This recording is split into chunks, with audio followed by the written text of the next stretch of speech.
Well, I know the FBI always delays months and months until they. Well, put right, but I mean, together but the again, there, case when you're against trying to do something, that's one thing. When you find out that somebody is illicitly dealing drugs, then you're going shut to it try to down right build a away. case.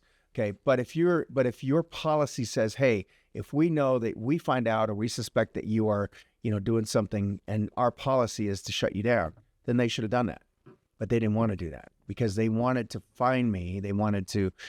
They wanted to accuse me and they wanted to convict me so that then they could use that as an example of this is what you can't do and this is what's going to happen to you if you do this against the They wanted the example. So they wanted to use me as the scapegoat and say. So that was more important than protecting the patients who were harming. That was more important than me harming my patients or whatever it is. They were willing to accept me harming my patients, okay, by not giving them the COVID vaccine, than it was to shut them down. So, I mean, if you know that somebody's doing something wrong and you know that it's hurting people, okay, you're going to shut them down right away, right?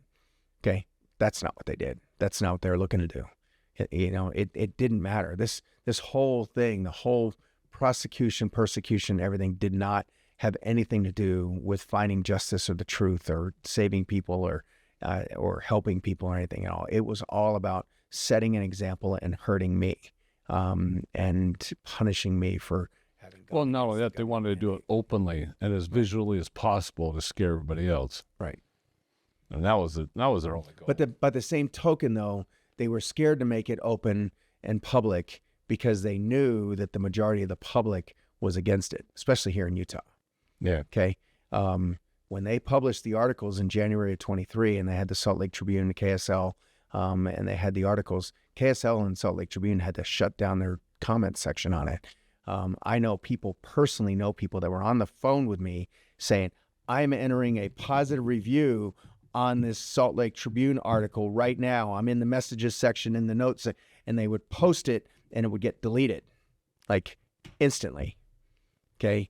Because they didn't want that. So then what they ended up doing is they ended up shutting down the comments. But the comments that they did let go through showed that it was like, 60-40 against me, whatever. But then you go to X or you go to some of these, places and everything, and Instagram and everything that don't necessarily, punish everything. I mean, I get 1 out of 100 maybe that was a negative result. I had a guy email me on, or not, message me on Instagram. I don't have Instagram. It's not managed by me. It's under Dr. Kirk Moore, but I occasionally I see the messages. Somebody asks me a question that my marketing people can't handle. So I have to get on there and answer. But there was one on there that that basically said, and I know we don't swear, but basically I have to say it. I mean, it's just kind of like, Dr. Moore just eats shit. Okay. Just like that. And so I answered back something along the lines of like, boy, that doesn't sound very good. When you try it, let me know. I said something like, it's not my typical dietary, it's not my typical dietary preference, but when you try it, let me know how it goes. Something to that effect. That's hilarious. I do a lot of those. Because, like I said, my comment section goes off the hook, and I'm really getting more and more sarcastic in my comment section just because it's all the same. We've had some people text us in the office and, kind of just go off on me. And I think I had saved it in the notes here that I can read to you. It was so funny. It was what Elena, my office manager, and fiance said. Let me see if I can find it. But it was so funny. So emailed us saying, Dr. Moore is a loser. You should never have done this, or whatever else. And so the response, so now it's an automatic response. Okay, so all we have to do is, if it's a negative comment, we go in there and we send them this. So we have a texting thing that has templates. So this is the template. So if somebody comes up with a negative comment, it says, thank you for your concern. We do offer an excellent detox program for individuals still suffering long-term side effects of mass media conditioning and COVID area propaganda. Symptoms often include misplaced outrage, selective moral memory, and an unhealthy obsession with other people's medical choices. We recommend starting with a digital detox and working up to independent thought. Wishing you clarity and calm on your healing journey. So then if they answer it, okay, then they get this final answer and get blocked. So we understand that not everyone will agree with the choices made during an unprecedented time in history. If you'd like media, because a lot of people will say, well, I'm going to turn you into the news or I'm going to do this. So if you'd like media recommendations, we're happy to point you towards recent coverage. Dr. Moore has received public support from leaders such as Attorney General Pam Bondi, Representative Margorie Taylor Greene, Senator Mike Lee, and Robert F. Kennedy Jr., all of whom have acknowledged that his actions prioritize patient rights and well-being. That said, continued defamatory commentary directed toward our office and staff only serves to take time away from what matters most, caring for our patients. Unless you have a legitimate matter related to your own medical care, we consider this conversation concluded. Well done. Well done. I almost want to copy that, put in my own comment section. So Elena put that together, and so that's, like I said, it's a template. So we just hit, template number 12 or whatever it is in response. I mean, I had sales reps out in the field everywhere because I owned the company and we were selling a lot of stuff. And they'd go to hospitals and stuff like that. And literally, we were trying to help patients with the COVID and provide these masks. And they're straight up telling them that it was hospital requirement to give Remdesivir. So a lot of people were trying to come out and say, no, the hospitals aren't required to do that. And I'm like, no, it's like mandated. If you go to the hospital, it is required. And I proved that because my own sales reps were hearing about it. And then these same hospitals would call us and wanting to get more ventilators. And so I was looking at supplying ventilators, but they're too large, too bulky, and just way expensive to ship, so we never did it. But I just told people, I'm not going to do ventilators because everybody has died getting on those things. I'm not going to be a supplier of them. Right. There's a lot of stories online, and there's a lot of stories that you hear I don't want to know. I can't say that the hospitals were requiring Remdesivir. The struggle was mandating it. Well, it was saying, well, you weren't going to get bonused, okay? And so the hospitals have this counter incentive, okay, to do that because they're going to get extra money. Yeah. And what they were doing was they weren't allowing any of their docs, and that's what Paul Merrick, it's the reason why he quit, Pure Corey, that's the reason why they quit, is they weren't allowing their docs to stray from the protocol. So the hospitals were instituting these protocols. The administrative side of the hospital was instituting these protocols, and then the physicians had to follow. They were overriding doctors. And so, well, overriding the doctors isn't necessarily a fair term because the doctors were going along with it for fear of losing their jobs. All right, which to me is, well, I think there's a subtle difference there. Okay, to me, this is exactly what I was fighting against. Okay, nobody's going to tell me how to take care of my patients. All right, so my personal feeling is every single one of those doctors that did that wasn't allowed to, they were not allowed to treat their patients should have quit. Okay, because the administrators can't do it, and if those doctors would have just quit, this would have ended. Okay, it would have ended in January of 21. All right, if 5% of those docs, or 10%, not even, if they would have just said, I'm not doing it. Okay, the science doesn't support it. This doesn't work. It's not something that I feel safe doing.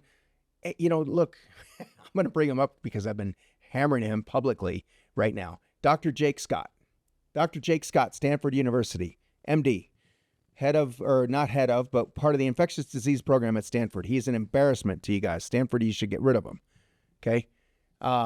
He was on the RFK hearing, or not RFK. He was on the Senator Ron Johnson hearing with Aaron Siri. I want to say it was 2 weeks ago today. Today's Tuesday, right? Wednesday. No, you're right. Today's Tuesday. So 2 weeks ago today, Dr.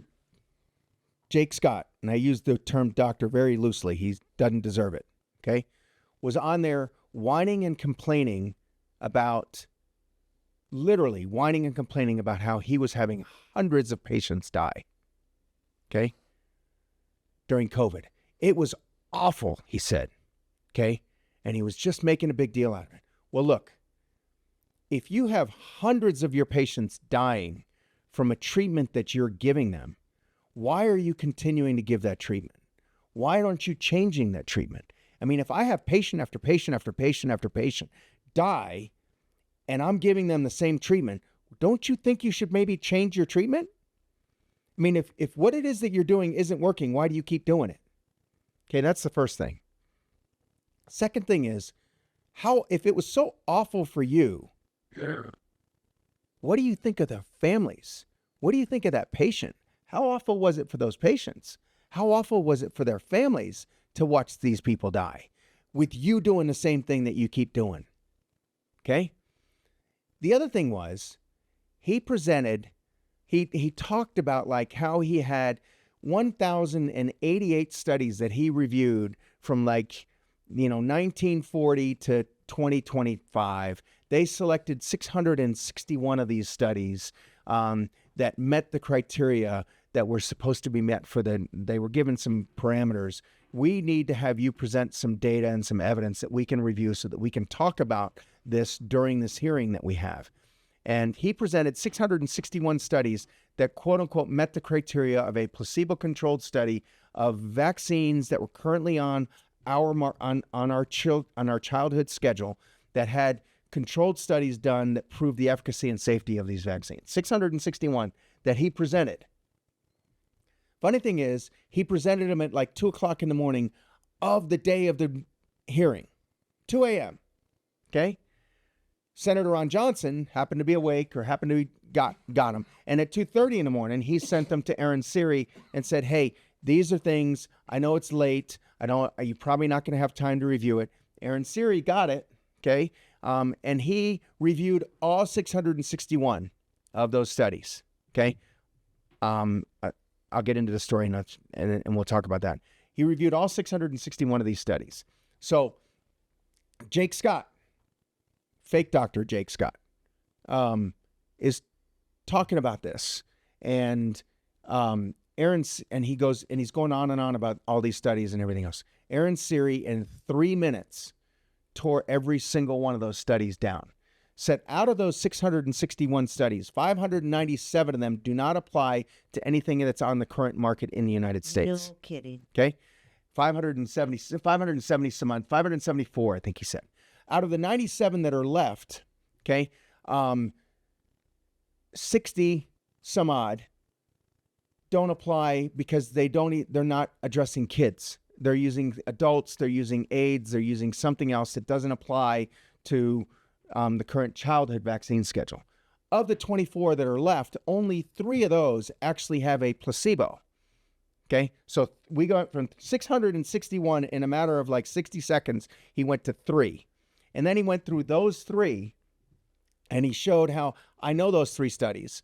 And this study did this, and this study did this, and I don't remember the specifics of the first 2 studies, but I remember the third one. He said the third one was on the Gardasil,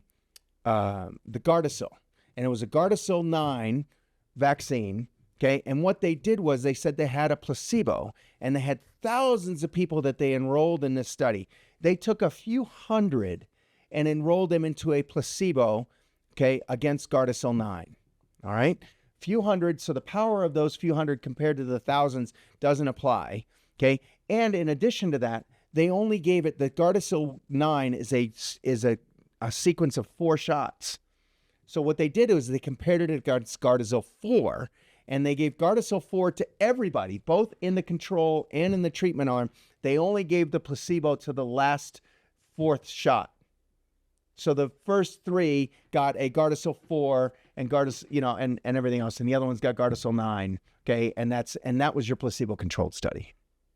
Okay, The only rebuttal that was worth anything even talking about was Jake Scott talking about how he couldn't believe that Aaron Siri, in the 10 hours between the time that he received the 661 studies, had the time to be able to go through all of them. And he basically said, you didn't have time to do that, and so therefore I don't believe you, essentially. Okay. And Aaron Seeger goes, well, I have a crack team and I've been doing this for a long time and we've recognized and we've done all the research that you've done. So we know what studies they were.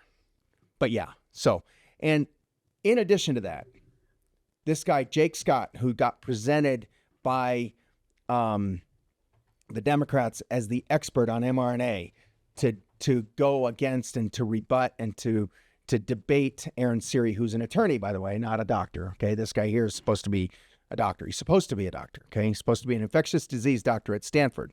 Okay.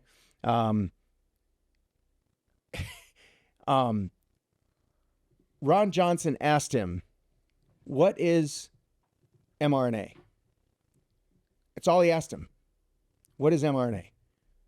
He couldn't even answer. What is the difference? Oh, no. What is the difference between an mRNA shot and a regular vaccine? And he had no clue. No clue. Could not explain it. Now, I don't know if it was because he was on national TV or whatever it was. Can answer that question. But my point is that he couldn't answer it. This is Uriah Kennedy from God and Country, and I've been fishing since I was just a little boy. My father used to get me out there and teach me how to tie little fishing knots, and whether it was creek fishing in a stream or we were out trolling on a lake, there's nothing more beautiful than reeling in a big bass or big trout. As fathers, we want our children to have the greatest experiences when out on the water, and we ourselves do not want to get skunked when we're out there fishing. So it is always best to have the best equipment, the best lures possible to give you the greatest percentage of success. We all have used and know who Rapala is, one of the greatest companies ever to create lures for fishing. We would ask you that you would go to our description and click on the link in our description or on the QR code that's coming up on your screen. Support the channel by going through our link or through our QR code and making all your fishing purchases at Rapala. There is nothing better than pulling in that big fish, and you can do that through any of the lures that you'll find up on Rapala.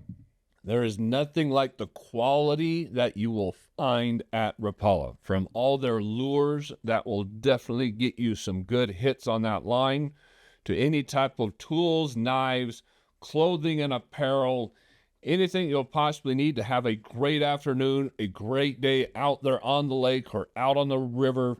Trust Rapala for all those fishing needs. And again, you have to go through our description, our code in the description, or the QR code that's going to be popping up here on your screen. Again, support this channel by going to Rapala through the link in our description or the QR code that's popping up on your screen. Okay. He could not answer what the difference between was a regular vaccine and what the mRNA. He also thought that the mRNA was a self-limiting mRNA. In other words, that he knows that mRNA doesn't last very long, and therefore when you put it in to a person and you inject them with it, the mRNA dissipates really rapidly, okay? Which is completely false. Ron Johnson had to tell him, by the way, this is not a self-limiting, this is a modified mRNA product, okay? That does not and is specifically made to not break down very quickly, so that, because that's the problem with mRNA is that it does break down really quickly. And when they would use it back in the 80s and early 90s, the mRNA would degrade so quickly that it wouldn't do what you were trying to get the cells to do. Okay, so then what they did was they put in a pseudouridine instead of uridine. They modified one of the amino acids so that then the pseudouridine would not get broken down, and it would still be able to instruct the cells to do that. But the problem is you can't shut it down. There's no way to break down the pseudouridine, so that's why it now is a constant, perpetual production of, of the vaccine. And then that's the second thing. So he didn't know that it was modified mRNA, and he thought that it still stayed in the arm. Okay, and then what would you do to combat disease if it only stayed in the arm? Correct. Okay, correct. That's exactly the point. And what does stay in the arm? Like we talked about this earlier. What injection do you give to anybody? Okay, whether it's an antibiotic, whether it's testosterone injection, whether any injection that you give, a steroid injection, you give it to other vaccines. You give it to the body so that it circulates and it produces an effect, a systemic effect, not just a local effect. Okay, and then the third thing was he did not know what an LNP was, what a lipid nanoparticle was. Didn't know what it was. He didn't know that it had been developed for gene therapy to cross the blood-brain barrier to actually go into tumor cells of the brain to deliver gene therapy products to try to treat cancer issues. And that's what they were trying to use it for. And that was originally the reason why. So all lipid nanoparticles are known by design and by the reasons why they built them in the first place is to cross the blood-brain barrier and to go into the brain. No clue. None. And I wrote him an article. I sent him, he canceled his X account, okay? He shut it down after that. I sent him an email. I found his email online. And I sent him an email with all of those points that I just put out. I said, I refuse to call you doctor. You're a disgrace to medicine. You know, I said it all out. And I sent him that email. His X account came back up a few days later because I guess he was like, okay, I've weathered the storm. Let me open it back up. So I found it. So I sent him the letter again on X, okay, just in case he missed it through his inbox. And then I followed him, and in his, when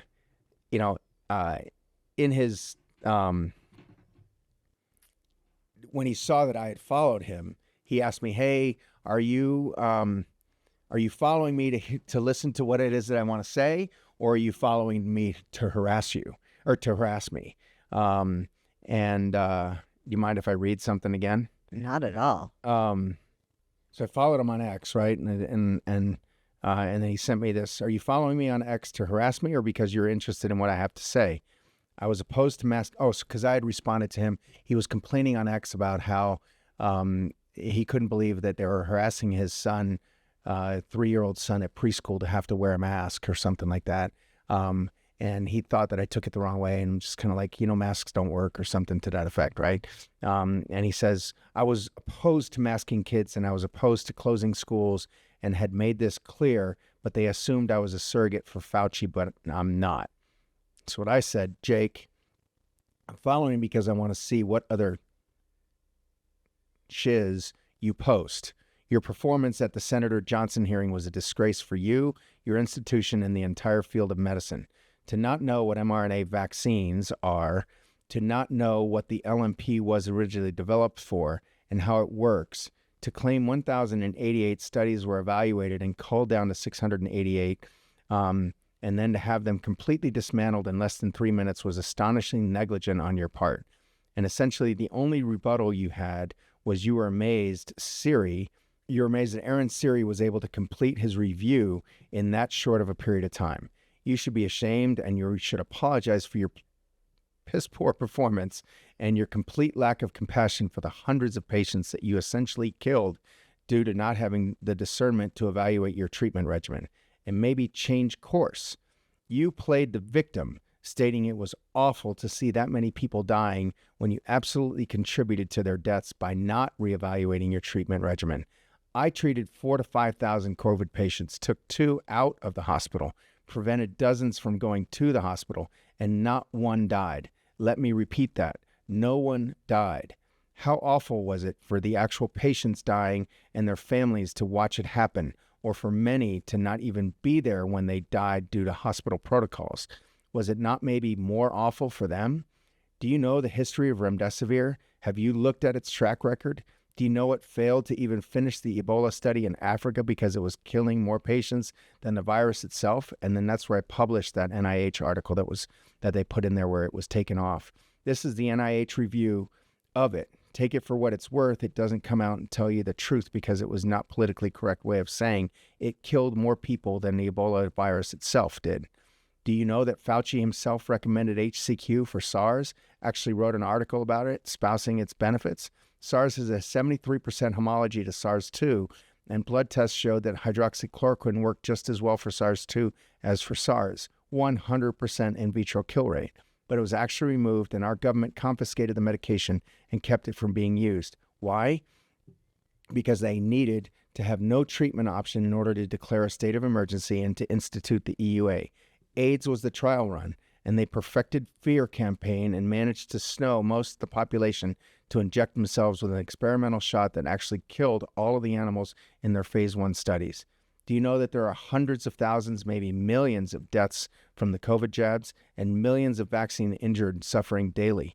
Brianne Dressen, founder of React19.org, has at least one suicide per week from just her list of 30,000 vax-injured people on her website. That alone makes the infamously touted complication rate of 1 in 1 million ludicrous. There are dozens of sites just like hers, dozens. Have you actually lost all of your humanity? How do you recommend a jab to anyone when you have no idea what is actually in the shots? When the safety data sheet says intentionally left blank on the front and back? Is that informed consent? Do you know what ingredients there are in any of the vaccines? You wouldn't ingest or swallow those ingredients, yet it's perfectly safe to inject them into human beings, babies. You also just recently posted that you had 503 saline studies that proved the safety and efficacy of vaccines in randomized controlled trials. Yet it was just a ChatGPT list that you never even read yourself. And when I asked for clarification, I got nothing but silence. Care to expand and show me one study of a current vaccine on the childhood schedule that has a double-blind, randomized, placebo-controlled, true placebo study, and the COVID study does not count because they terminated the control when the experts declared it was 95% effective after only 2 months. The control group is gone. I'm not asking for a lot, Jake. I just want one study. Step out of ChatGPT and actually read the study before presenting it as evidence.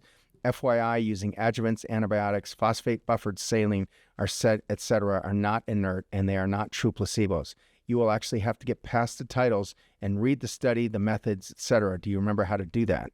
So I do follow you because I have to do all that I can to undermine your big pharma propaganda and try to protect humanity from continuing this mass poisoning genocide. So block me if you will, but this is the truth. I've been studying vaccines since 1989 when I was vaccinated from a Hep B shot starting medical school. Step out of the paradigm, Jake. Step outside the box. Read the studies with some discernment and common sense and have an open mind. After all, you are teaching our new generation of docs. Remember the differential diagnosis? How does one purely eliminate the potential of vax injury from that differential diagnosis just out of rote? That is what is happening. Our medical profession is a disgrace and has become a pure big pharma proving ground. They own the school, the textbooks, the professors, the research, the reviewers, the primary investigators, the journals, the companies running the studies, the media, and our politicians. Open your eyes, be more open-minded, and realize it's all one big propaganda machine. How else have we gone from a 3% chronic illness in our population to 76.4% in less than 65 years? Genetics is not the answer to that question. So it was not very nice. But I'm done being nice. Well, I hope more than just him read and then that. So then he, I'm sure he read it, or I don't know if he read the whole thing, but I'm sure he read part of it. Well, was it open to the public? Do you think where other people? Well, it is now. Okay, that was on Twitter. That was a DM on X. Okay, but I since published that, and I put it out there as a response. So did he block you? I'm not blocked, but I'm muted, so he can't see what I put out, and I can see what he does. I can still send him things. Nobody following him can see what you comment. The people that are following, that's a good question. I don't know. I think in that conversation, so yeah, that's probably the way the muting works, is that if I address him, he probably can still see what it is that I'm saying. But he probably is not. It's muted. That's a good question. I don't know how the muting works. But he hasn't blocked me. He's blocked other people that have called him out, but he hasn't blocked me. And he's probably not blocking me on purpose because he knows that I'll probably use that as ammunition against him. As against him, right? Yeah, so exactly. Because it's no longer about what the truth is, right? It's like what's happening with Charlie Kirk. It's about image. It's about narrative. So even what you've asked him to step out of the box and look at all these studies, he's not going to do it. Why? Because he can't get proven wrong. He can't destroy the image he's built. He can't get rid of the narrative. He can't admit any of that, which is what the whole problem with the left is, right? It doesn't matter if Charlie Kirk was right or Christianity was right or anything else was right. You can't step out of your box because you destroy this image about yourself you've built. You destroy the narrative. Truth doesn't matter anymore. Right. I mean, and really brave people do step out of their box. Well, you're right. I mean, and that's the thing about medicine is that medicine is not a settled science. Okay, you're supposed to step out of your box all the time. I mean, that's part of what it is that we're supposed to do. We're just like I said, he had hundreds of people dying. Okay, that's your study right there. Okay, so now you need to hypothesize. Well, maybe my treatment isn't working. Maybe this treatment will work. Well, it's surprising me that charges aren't being brought up on that type of action. But well, one, he's protected. The PrEP Act he's protected. Okay, I mean, Grace Shara, who's that Down syndrome girl that the hospital killed. They killed her. Okay, they wrote a DNR on her chart without permission. Okay, she's obviously disabled, can't do it on her own. Her parents did not know about the DNR, and then they gave her medication, caused her cardiac failure, and then because of the DNR, they refused to resuscitate her, and her parents watched her die. They sued the hospital, and the judge said because of the PrEP Act, they were fully within their act and fully within their right to do that. Doesn't want to address whether the PrEP Act is unconstitutional.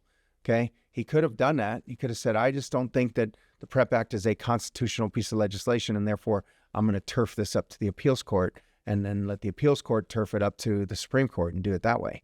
No, the judge just ruled, according to the PrEP Act, they were fully within their right to do this.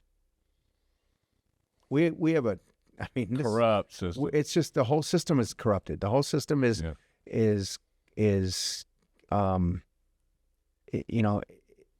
can't think of the word right now, but it's just, corrupt is the right word, but I mean, they're conflicted. Okay. I mean, the judges are too much money involved, too much narratives and too involved is to where people are picking sides instead of picking truth. Right. And we don't really even have, we have two sides, but it's not really two sides. They're all working all against us. Okay. That's the two sides. It's us against them. It's good versus evil. Let's go and kind of tell the basic story of the trial, of getting into this, getting exposed, getting into the trial, how much money you spent on this trial on up until you get this message from Bondi. So I got indicted in January of 23. I had my arraignment. And how did you find out about it? They just walk up to your front door and just give you so like 10 or 11 officers walked in and served us with a search warrant from my phone and my office manager's phone. The indictment actually was unsealed on that day, but they did not give us anything. They did not tell us that we were charged with anything. They just show up to the office and start searching. They just served a search warrant for our phones. They didn't do a search. They just wanted our phones. I gave them my phone, and they wanted my password, and I told them no. They said, well, it'll go a lot easier on you if you give them my password. I don't know what my password is. I changed it recently, and I can't remember. Well, what about your Face ID? I took off the Face ID. I have no idea. So, and they were actually never able to get into my phone. Well, that's good. Really? Yeah. They had it for 4 years. I just got it back. And now because I don't know what my password is, I can't get into it, so I can't sell it.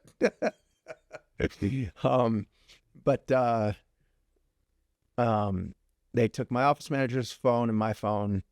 I found out a week later from a reputation website that sent me an email saying, hey, we noticed this article that was published about you. We can help you with your reputation. And it was an article about the indictment. I never got served. I never got papers. Nothing ever happened. Okay. It's crazy. And so when I found out, so that was on January 11th was when we got served the search warrants. On the 18th, I got that email. And then on the 26th was our arraignment. Went into the arraignment.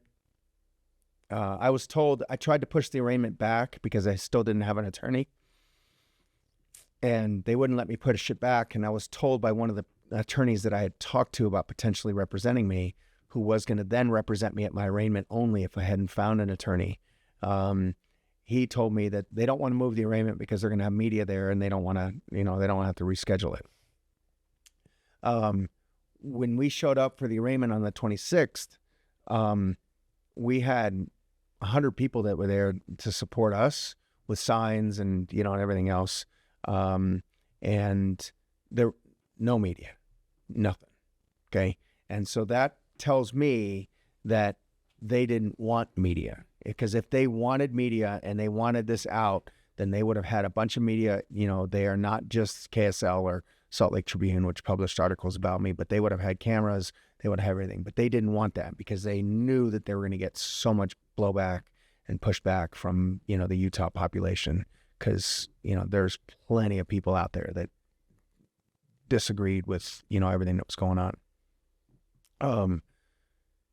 So we got indicted in January. I had an attorney. We were kind of looking at defense strategies and everything else. And I kind of went down that rabbit hole of kind of people call it sovereign citizen. It's not really sovereign citizen. It was just kind of like common law for me. And so I filed a motion, fired my attorneys, filed a motion that the government didn't own me, didn't have jurisdiction over me, and they threw me in jail. They threw me in jail for 12 days until I hired another attorney to be able to file a motion to get me out of jail, because they weren't going to let me out of jail until I hired an attorney. So your malpractice insurance doesn't assist in this? Nope. Well, so here's the deal. In 2022, I lost my hospital privileges. Losing my hospital privileges, I lost my surgery center accreditation, because I have to have hospital privileges to transfer my patients in order to have my surgical facility accredited. And then in order to keep my board certification, I have to operate at an accredited facility. And so my board certification was up for renewal. It's only every 10 years, and I got it in 2002, 2012, and then so 2022, I was up for renewal. So when I applied for renewal and applied for a waiver because of the situation that I was going for, they didn't give it to me. And so because of all that, my malpractice insurance canceled. Okay. But my malpractice insurance would not have done this for me anyway. It was not. Yeah, it'd only be there for if a patient sued you, not. Right. Okay. So anyway, so that's, kind of to answer, your question. So I went to jail for 12 days. The policy is that when you go to jail I was put all the way up in Logan. Supposedly that was the only open place, which is BS. They just sent me all the way up there because that way I was far enough away to. Well, where did they arrest you in? They arrested me in court because I had to go. The court was in Salt Lake County, right? Right. But they can't take you to Logan. They have to take you to the county that you get arrested. You don't have to. They arrested me there, and they said that they sent me to, because it's still run by the Salt Lake County Sheriff's Department. So it's still under their jurisdiction. So they sent me to the that's Cache County, right? Cache County Jail. But it's still run by the Salt Lake County Sheriff's Department. Interesting. So they have a policy there where once you get arrested and you show up, they have a 48-hour 40 you're in lockdown for 48 hours, okay? Because they want to make sure you're not going to have some sort of a drug, issue where you're going to withdraw from drugs or go crazy or do whatever, okay? But they also then say that the 48 hours doesn't start until regular working hours. So this was the Friday of Memorial Day weekend. So I showed up at like 7 o'clock at night, okay? And they did that on purpose. Yeah, and so I showed up, and so then my clock didn't start ticking until Tuesday morning, okay? So I was in total lockdown, okay? I got out for an hour a day, 20 minutes, 3 times a day to eat my meals. That was it, out of my cell. And because I was brand new and because I'd never been to jail before, even though during that 20 minutes I could use the phone, I couldn't use the phone other than to call collect. And by the time you get a collect call you go through the whole system and everything else, it takes like 2.5, 3 minutes. And you're in a lockdown thing with like 10 or 12 or actually 20 other people. You only have a chance to kind of make like 2 phone calls before somebody else has to use the phone. Anyway, so my clock didn't start ticking. So I'm in lockdown from, late Friday night all the way until Tuesday night. Wednesday night. Okay. Because my clock didn't start ticking until Tuesday. They let me out. They gave me the benefit of the doubt. They said, oh, well, you've been here for 5 days. Well, instead of doing a full 48 hours, we'll only do 36. So on Wednesday evening, they transferred me to minimum security, which was a ward of like 26 or 27 other people with, double and triple bunk beds and, and everything else. At least I had interaction with people. But I never left my cell. We went to the library once. I finally got commissary privileges, was able to get, stuff on there, but I couldn't get, there was no visitors allowed. You can't get a care package. The only person that you can see is your attorney. And I didn't have a way of hiring an attorney because I don't have access to a phone book, don't have access to any, I mean, it's so effed up. It really is. It's so messed up. Anyway, I finally got out. I had a hearing, and they put me on an ankle monitor, said that I was a flight risk and a danger to the community. So they put me on an ankle monitor so that I was allowed to go to work and home. And that was it. 7 miles. I was having, there's all kinds of stories, but anyway, so that's all I could do. I was allowed to go shopping once a week, for 2 hours. And I had to tell them when I was doing it, and I had to give them a time window. So, okay, I'm going to go shopping from 10 o'clock on Sunday to noon on Sunday. And I would just go to Costco and I'd get food for a week. And that was it. So at the end of the summer, so this was June 7th, give or take, June 6th or June 7th. At the end of August, beginning of September, they took my ankle monitor off. And so then I was kind of free to go. They confiscated my passport, so I wasn't going anywhere. I had to notify them when I went out of the state. And they were supposed to, they could come by anytime and search my house. I have guns, lots of them, 8 or 10. Okay. They made me get rid of all those. So there goes your Second Amendment, right? I'm not convicted of anything, but there goes your Second Amendment. Because the safety of the patrol or the parole officers, pretrial services officers, is more paramount than my Second Amendment right. Because they're worried that, if I see somebody coming, I might shoot them. Well, hope nobody's listening now, but I might shoot somebody if they come on my property if they're not supposed to be there. That's the reality. Anyway, so I did all that in the early spring of so that's September, October timeframe. February, March or so of 24, the prosecution files a motion to preclude me from using what's called a necessity defense, which basically is precluding me from saying that the reason I did this is because I was choosing the lesser of two evils from the standpoint of taking care of my patients. In other words, I considered the vaccine to be worse for my patients, and therefore I chose not to do it. And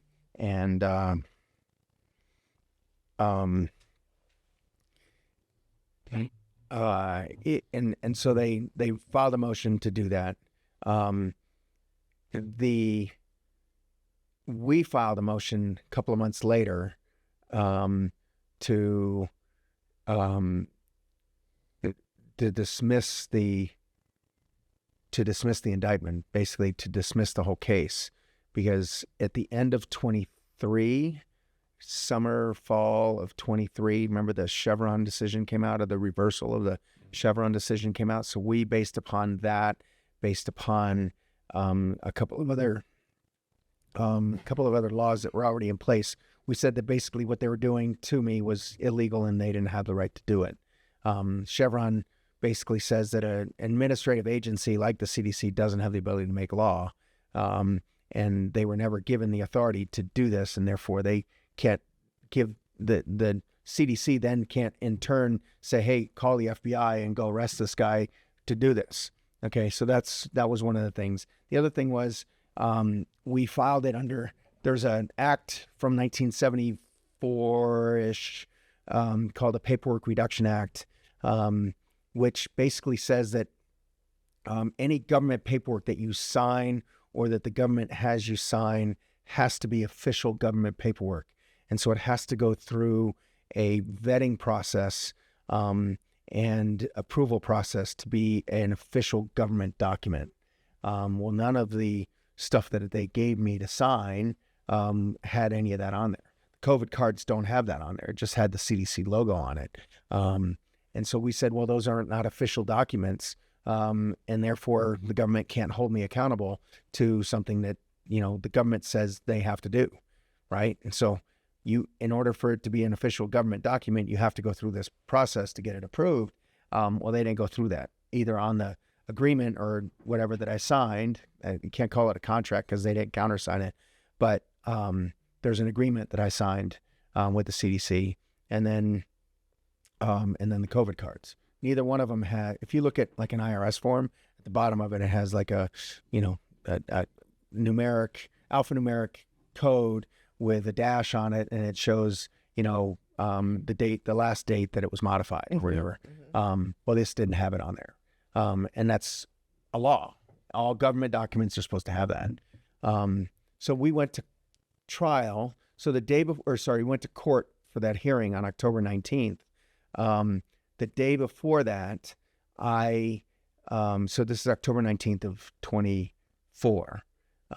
So the day before that, on the 18th, I sent a text message to two of my co-defendants. One of my other co-defendants had already taken a deferment or a like a plea deal or something. It wasn't really a plea deal. She wasn't going to get convicted on anything. She was just going to testify against me, but she didn't want to have anything on her record, so they agreed to give her it's not a deferment. It's called there's another term for it that basically wouldn't even go on a record that she was plea in abeyance. No, it's another term.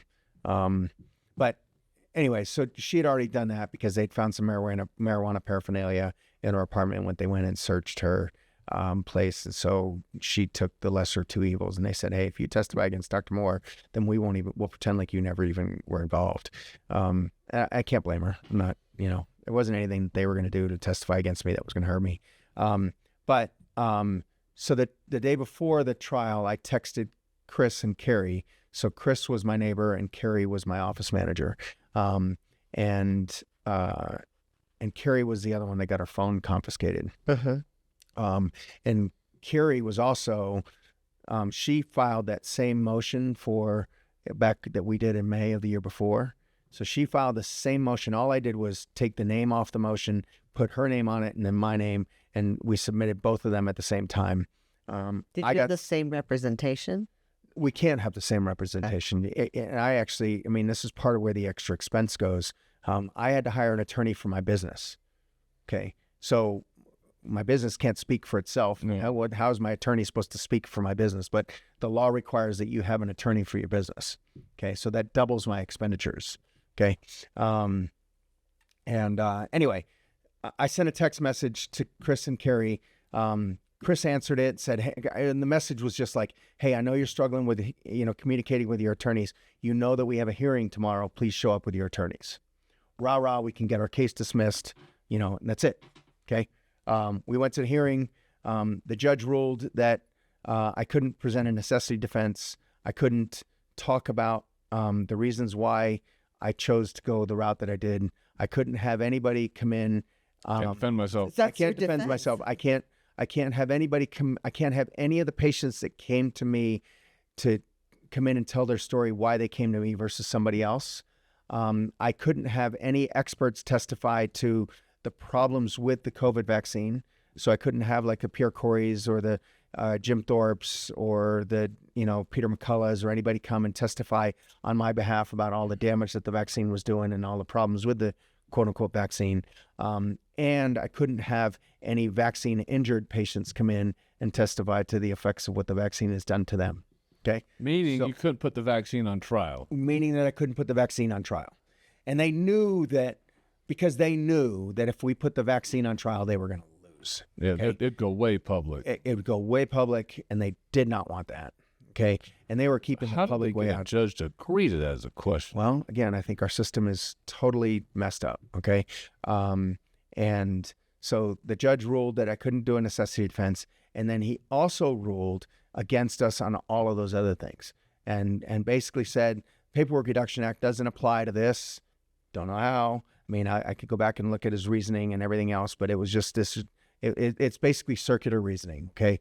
You know, because they have a lawful governmental function, they're allowed to do this, even though their charter says that they don't have a lawful governmental, anyway. So we lost on both of those motions.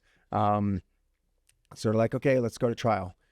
The day after Donald Trump was elected, I had 2 marshals show up in my office and perp walk me out in chains, ankle chains and handcuffs, because I had communicated with my 2 co-defendants, which was not permitted. And I communicated to them about the case. So even though all I said was show up with your attorneys, that was considered about my case. Okay. So remember I said that Kerry filed the same motion that I did in May of the year before, and I went to jail for 12 days. They said bye-bye to her and sent her home. Okay. So that tells you right there who they're going after. In November, when they came on November 5th, or November 6th, the 5th was the day of the election, right? Or was it the 4th? Whatever that Wednesday was. It was the day after Donald Trump was elected. And I'm sitting in my office, 2 marshals show up, they handcuff me, they perp walk me out. I did not have any patients there that time. I did have patients there the first time when the FBI showed up. But they perp walked me out, took me to jail. I had a hearing because it was the Friday, well, not because, but it was the Friday of Election Day. Our judge, Bennett, happened to be out of town, but he agreed to do a Zoom call hearing, quote unquote, emergency Zoom call hearing. And he ruled, so they arrested me and they arrested Chris because Kerry had turned me in. Okay. So because Kerry turned me in, obviously they weren't going to arrest her, but they arrested me and they arrested Chris. 2 days later, we had our hearing. So on Friday morning, we had our hearing. The judge let Chris go, okay, and kept me in jail and was going to keep me in jail until trial in July. Okay. That was when our trial was scheduled, was in July. Because at that hearing in that hearing in October, we had asked for a continuance of the trial if we lost the motion, because it was going to take us longer to figure out what our defense strategy was going to be, because if they took away one of the major defense strategies of, well, Chris's, how does he play into this? So Chris is a female. It's a her. She was my neighbor, and she was a person that was helping me screen the patients that were coming in. Okay, so she was taking the phone calls, finding out how they heard about us, what they were looking for, because I was also treating people for COVID. So I was getting, some people were just calling for hydroxychloroquine or ivermectin. Not everybody was calling for the vaccine. And then, she would ask them what they were calling for and everything else, and just kind of pre-screen them. And then they would get scheduled and come to my office. And she offered to do that and was super helpful. And then, so she goes home, I go to jail. At this point, the prosecution, we had filed a motion to continue the case from January to July, all right, in October. Okay, so when I had that hearing in October, we lost our motions. The judge said, okay, we can continue it until July. We went through, we were there for half an hour, going through 5 different attorneys. When are you on vacation? When do you have trial? When do you do it? We finally agreed on a July 7th date, okay? Because that was the first available date after January where all of the attorneys were available, where nobody's going to be out of town and everybody's going to be there. So we agreed on a date, and the judge told my attorneys, because we had asked for the continuance, to file a motion with an order that he could sign to continue the trial, okay? So we were in the process of figuring that out when I got arrested. Why are you getting rearrested? I got rearrested for communicating. Oh, communicating. Right.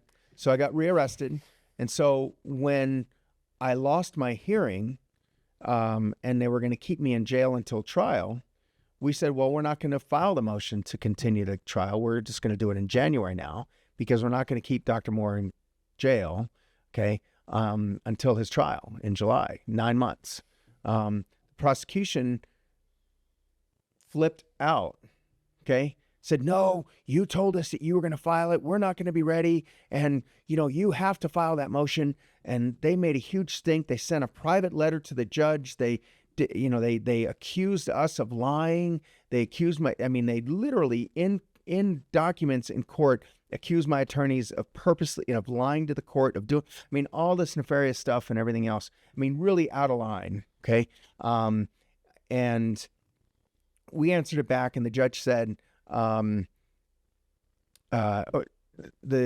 basically all of this was still pending. So we answered their motion, they answered it and everything else. And then we filed another motion for review, because the judge that had put me in jail was my magistrate judge, Judge Bennett. He was not the judge that was going to hear my trial. So we filed a motion to get me out of jail, and concurrently we answered their motion to allow the trial to be continued if we got out of jail. If we didn't get out of jail, we were not going to file for that continuance. We were just going to do it in January. Well, when we got to the hearing on the 22nd of November, which was, so we tried to get it scheduled quickly and everything else, but ultimately it was 3 weeks. And so the Tuesday before Thanksgiving, we had a hearing with the judge. This is my trial judge now, Judge Nielsen. And Judge Nielsen ultimately agreed to let me out of jail again. Okay. And so then you spent another 3 weeks in jail? I spent 22 more days in jail. Jeez. Okay. So I got let out of jail, but they weren't ready to let me go. So they had to put me back in jail overnight and get all of this stuff together. And they had to figure out what my new pretrial restrictions were, because obviously I was non-compliant with the previous ones. And so they had to figure out what it was that I was going to, they came to some conclusion. I don't remember everything. It wasn't, onerous. They didn't put me on an ankle monitor again, but it was just basically an admonishment. Don't violate them. Otherwise you're going to go to court again. Well, remember I said that, and so part of that, when we got our motion granted to get me out of jail, we then petitioned the court to not file. We said, well, we're not going to file that. We are now going to file. Sorry, we're not going to, remember we said earlier, we were not going to file to extend the trial. Now we are going to file. Here's the motion to file to continue. And the prosecution put up a huge stink, okay, because, well, we're ready to go and you guys didn't file it. And it was just like, again, it was just anything that they could do to punish me and to make it harder on me to do all of this stuff. And the only motion, so that on that day was the day that I won both motions. I won the motion to continue the trial, and I got the motion to get out of jail. And then so I went back to jail that night. They got me out of jail the next morning. And then in January of 23, they filed what's called a superseding indictment, because the second, remember I said there were 2 FBI agents that came? The second FBI agent got arrested for dealing drugs. So he was in jail, okay? And so his credibility was done, okay? So they couldn't use any of the evidence that he had for my initial indictment. So they had to change their whole initial indictment. And they took out a lot of the stuff about me making money and doing all this stuff, because they couldn't prove any of that. I didn't make any money, but the point is they had no evidence at all to even try to go down that route. So they had to pull that all out. But they added a charge, because when Carrie turned me in, she told them that after the indictment in January of 23, I told her to get rid of all the COVID vaccine that we still had. So they said that was evidence tampering, and it added 20 years to my sentence. Okay, so they added a charge of evidence tampering to me only, not to Chris. So then it went from a 15-year possible sentence to a 35-year possible sentence, because evidence tampering is a big problem, right? So they added that superseding indictment. They did it right before Donald Trump got elected, because I don't know that the DOJ would, although they probably wouldn't have been able to get rid of Trina Higgins before that, but still they did it on the 15th, like 5 days before the inauguration. And they hurried to get it in. I think they hurried to get it in because they wanted to get it in before Trump was inaugurated, because they were worried. They were truly worried about it. And the judge brought that up to him, that, aren't you guys worried that, this case is just going to go away? And they were. Okay. So Trump comes around. There was a friend of mine now, a guy that I met later, a guy by the name of Dr. Eitan Haim. He is a general surgeon in Texas, and he was indicted by the DOJ for he was indicted by the DOJ for basically whistleblowing, and they indicted him on a HIPAA violation for supposedly disclosing private patient information to a media organization or whoever it was that he had talked to, about continued transgender surgeries that were going on at the Texas Children's Hospital in Houston. And he was a chief resident there, and he was on the transplant rotation, which I guess had some involvement with some of these patients. And the Texas Children's Hospital had been all over the news and was claiming that they were not doing any of this transgender surgeries anymore. And so he turned them in. Well, the feds, the DOJ, went after him for HIPAA violations, even though they had no evidence whatsoever that he had disclosed any private patient information. What they were claiming is that he had disclosed that. And the second thing that they claimed is that by him even accessing those charts was a HIPAA violation. Okay. Well, they were his patients. Okay. They were his patients that he was taking care of, that he then disclosed as a whistleblower to, whoever it was that he disclosed it to. So the federal government indicted him, and he was under indictment. But 5 days after Donald Trump was inaugurated, they dismissed his case.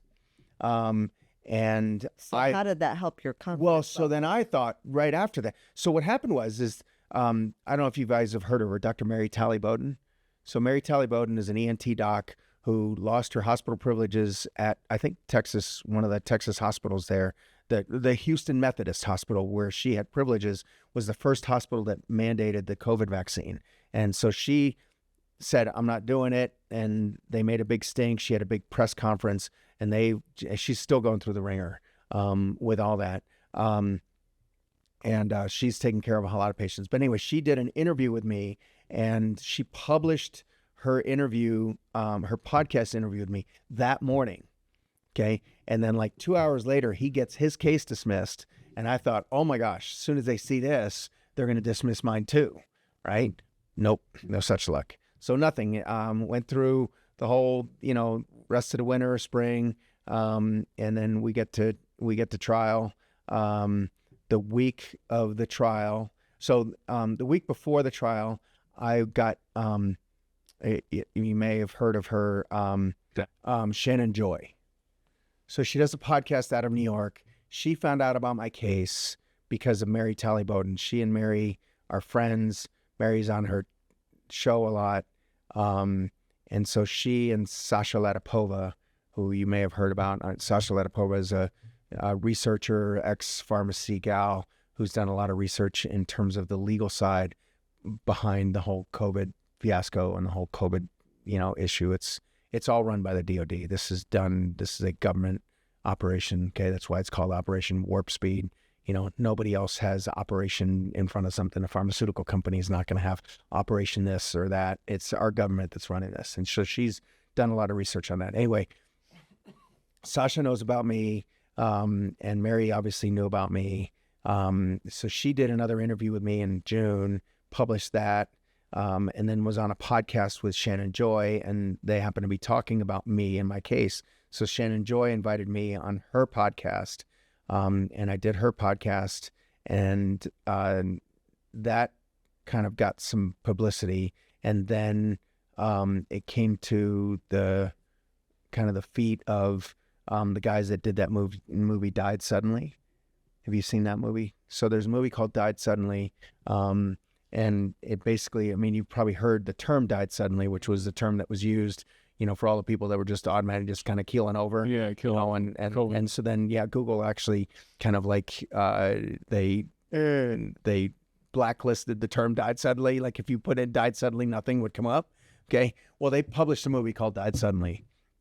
And it was about all the clots, and it was about all of the morticians that were finding these, 3 foot long, fibrous clots in people when they were doing the embalming and, and everything else. Anyway, Ed Zoll and Matt Scow were the producers of that movie. And they found out about this. They had me on the week before my trial. And then Ed Zoll, one of the producers, came and was at my trial. He was there the whole week, taking notes, writing things down, talking to people. He was talking to the jurors. He was talking to the people that were coming out, the jurors that got dismissed. He was asking them questions and writing things down and taking all these notes. And so then the first day of our trial, we had about, 100 people or so that were at the first day, that Monday. And we got accused of jury tampering by the prosecution because we supposedly retweeted some sort of note that somebody said, hey, come to Dr. Moore's trial, be there to. I received several invitations, but we retweeted it, and so they accused us of jury tampering. Okay, and the judge just kind of looked at him and said, I think that's the First Amendment, right? And I think they're allowed to say whatever they want to say, and there's no evidence there anyway, and kind of shut him down. But then on Wednesday or Thursday, so I think it was Wednesday night, Ed Zoll published an article that basically said Dr. Moore is being prosecuted by Pam Bondi. She knows what is going on, and she is heading this prosecution. Okay. Well, the reason he said that is because earlier in the spring, when Donald Trump got inaugurated, like very shortly after that, he established the weaponization working group. And the weaponization working group was a DOJ venture to basically get all of the January 6th defendants out of jail. But there was also a paragraph in there that talked about the kind of like the use of our government to go politically persecute people because of their political and or because they just didn't agree with what it was that they were doing. And I was like, that's me. So I submitted a whole packet of that to this weaponization work group. And in the middle of April, end of April, it got turned down. And they said that they weren't going to intervene. I don't know why, but it got turned down. And so because of that, when Ed Zoll wrote about it, he accused Pam Bondi, because Pam Bondi's the head of the DOJ. She knows about my case. We've submitted this to the DOJ in Washington. Pam, DC. we're happy to have you on to explain your side of the story.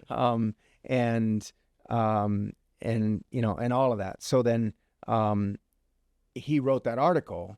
That article got picked up by Margorie Taylor Greene, and she said, I'm going to write a letter and I'm going to contact DOJ or Pam Bondi myself directly. Thomas Massey followed that up with, I'm right there with you, Marjorie. This can't be, this can't continue. RFK, again, this time through his HHS account, said this is persecution, this cannot happen.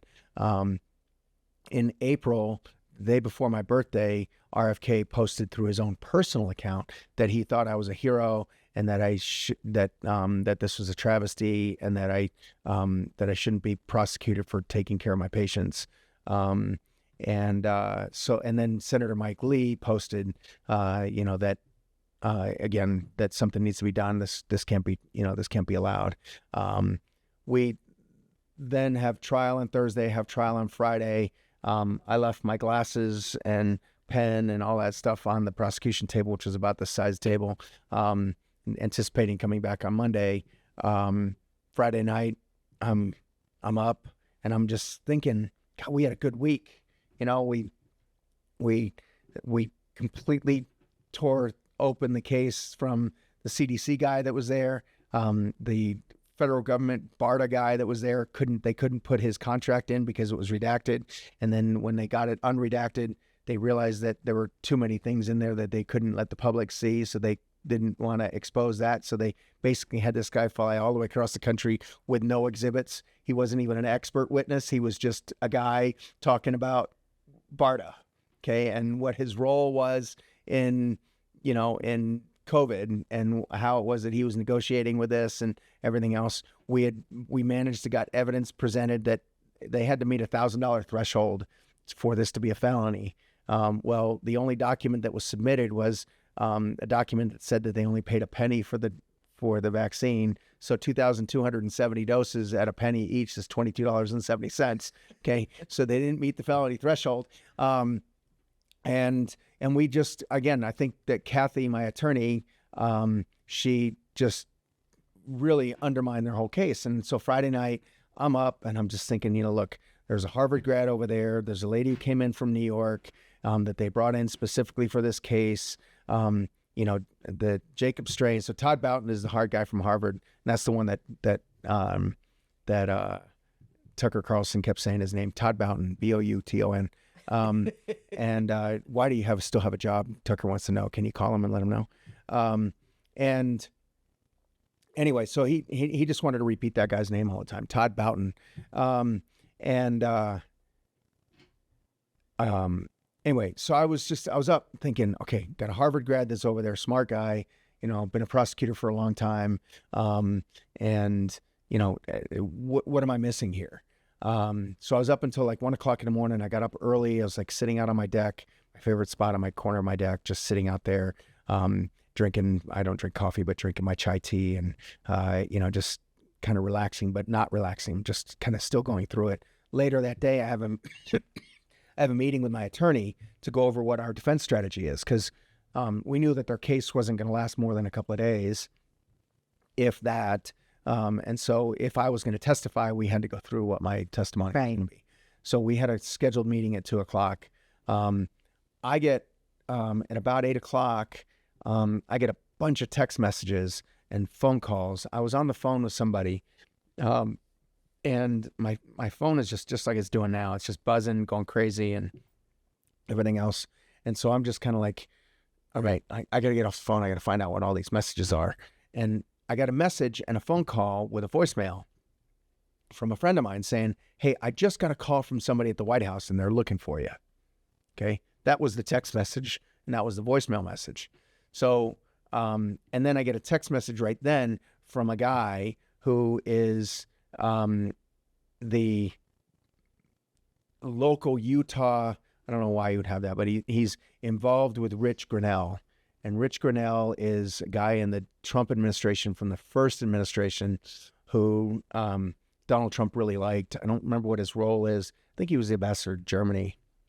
And then in the second Trump administration, he comes back and he's just like a special envoy to the White House. So he's in the White House all the time. And so he had contacted this guy and this guy said, hey, you're in Utah. See if you can get a hold of Dr. Moore. And so somehow he contacted somebody, and they found out. And so he called me, and that was one of the phone calls that I'd gotten along with the other ones from the people that he had contacted too. So, and text messages and everything else. So it turns out. Where are you physically at that moment? I'm just sitting on my deck. You're still on the deck.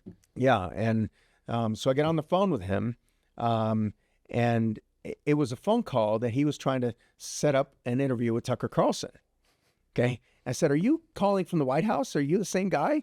And he goes, no, I'm nowhere near up that high. Well, it turns out that it was because his boss, Rich, is the special envoy. So that's how the message got, went around.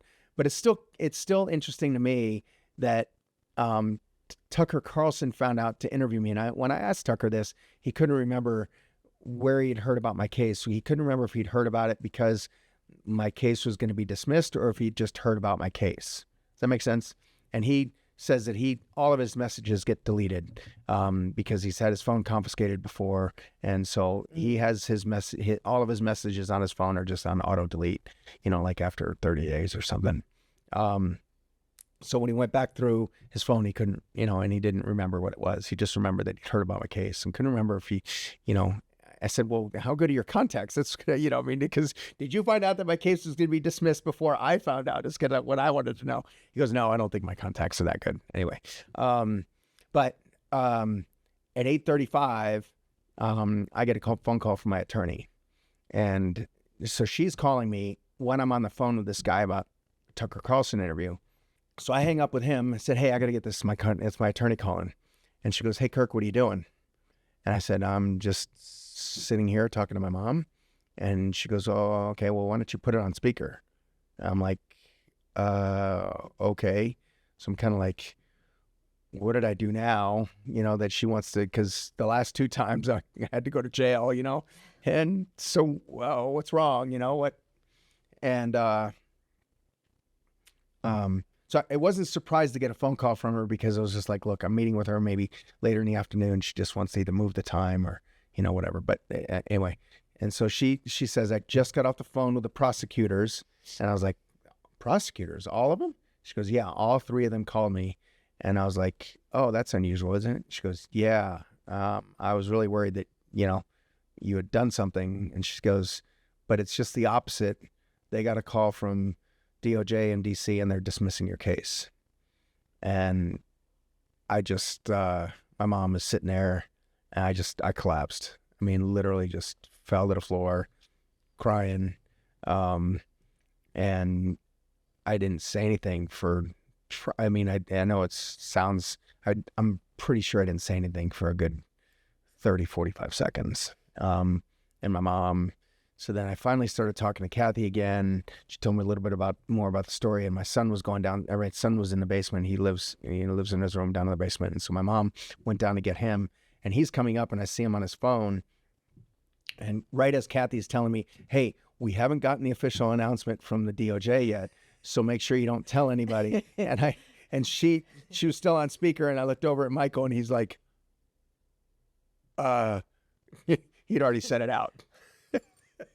So it was already out there. Like, and then literally 30 seconds later, Jason Preston has a video up that's already posted on Instagram about like how, you know, he had just heard that my case was dismissed. I mean, literally it was before Kathy hung up the phone. And the phone call was like, you know, 3.5 minutes long or something. It was crazy. And so I was just like, Kathy, I think that's too late. Here at God and Country, we love getting out into God's country, and there's no better way to do that than on the back of a horse. Those of us who've been on horses know that there's nothing that makes you happier than being in the saddle. So now you've got to be able to make sure you take care of those horses, and we want to be able to provide all the supplies that you'll possibly need to be able to do that. We want to introduce you to Coro. Coro is a website that you can go to get any of your supplies that you would need for your horse, whether it's grooming supplies or hoof supplies or first aid, or if you need specific therapy or pharmaceutical supplies for your horse, whether it's just simple tack that you need around the stables like blankets and halters, any type of fleece or coolers. Coro has everything that you will possibly need at excellent prices. And right now you can get a 10% off for placing your first order, and there's tremendous discounts coming for Labor Day. We want to encourage you to take advantage of these offers that we have here at Coro and support this channel. So the only way to go to Coro is by clicking the link in our description or snapping a shot of the QR code that's coming up on your screen. Please support this channel by going through this link or QR code to Coro and buying any of your supplies that you need for your horse, stable. You personally as a rider, you can take advantage of these great pricing and discounts and sell prices that are up on the website right now. So go to our description or click on the QR code and support our channel. We appreciate your help. And so anyway, they said the only stipulation is that they want you to sign that you're not going to go after attorney's fees. And I said, do I have to sign that? And she goes, no, I recommend you do. They could not dismiss the case. And I was just like, you know, I didn't sign anything. My attorney signed for me. So I can't go after them for attorney's fees. And But the little meeting we had a little while ago at the Republican meeting said you were upwards of 800,000 or something like that. yeah, I'm between 700 and 800 grand. Yeah, That's obscene money. Right. That's obscene money. and that's not, that's not to mention the money that I've lost out of my business too, because all that money that I found or that I was able to spend on my attorneys had to come from somewhere, and that came from my marketing budget mainly, and my employee budget, and I had to sell a portion of a home that I own with a good friend of mine, and and I was literally that night, Friday night, I was talking to my real estate agent again about maybe putting my house up on the market, because I was and I am broke. I mean, they just the process is the punishment out of all of this. Yeah. I explained to you, they were coming after me to use me as an example to prove to other people this is what happens to you when you go against the government. And they didn't care. They spent millions of dollars prosecuting me over $28,000 worth of product they say I defrauded them of. $28,800. Yeah, but it wasn't about the money. It was about Right. I know it's not about the money, but if it fraudulently but if it's giving out but if it's vaccine any cards. other if it's any other entity other than a government agency, okay, you make a conscious decision about, hey, it's going to cost me this much to do this or this much to do that, right? Then you are going to juggle that, and you're going to balance out, okay, if it's going to cost me $100 grand to get $5 grand, okay, I'm not going to spend that $100 grand, right? The government doesn't care. It's not their money. I know, but that's my point. My point is that if you had to do that, and you, in other words, if we had somebody's accused of $100,000 worth of fraud, okay, if we had like a limit to say, hey, look, you can only spend 3 times that amount of money in the prosecution side of them, okay. I mean, they spent millions of dollars prosecuting me over 28 grand, okay. That was the example. If they'd have come to me in January of 23 and they said, hey, look, you misused $28,000 worth of this product, give us the $28,000 back with a $5,000 fine, I would have considered that, because I know that it's expensive to fight it.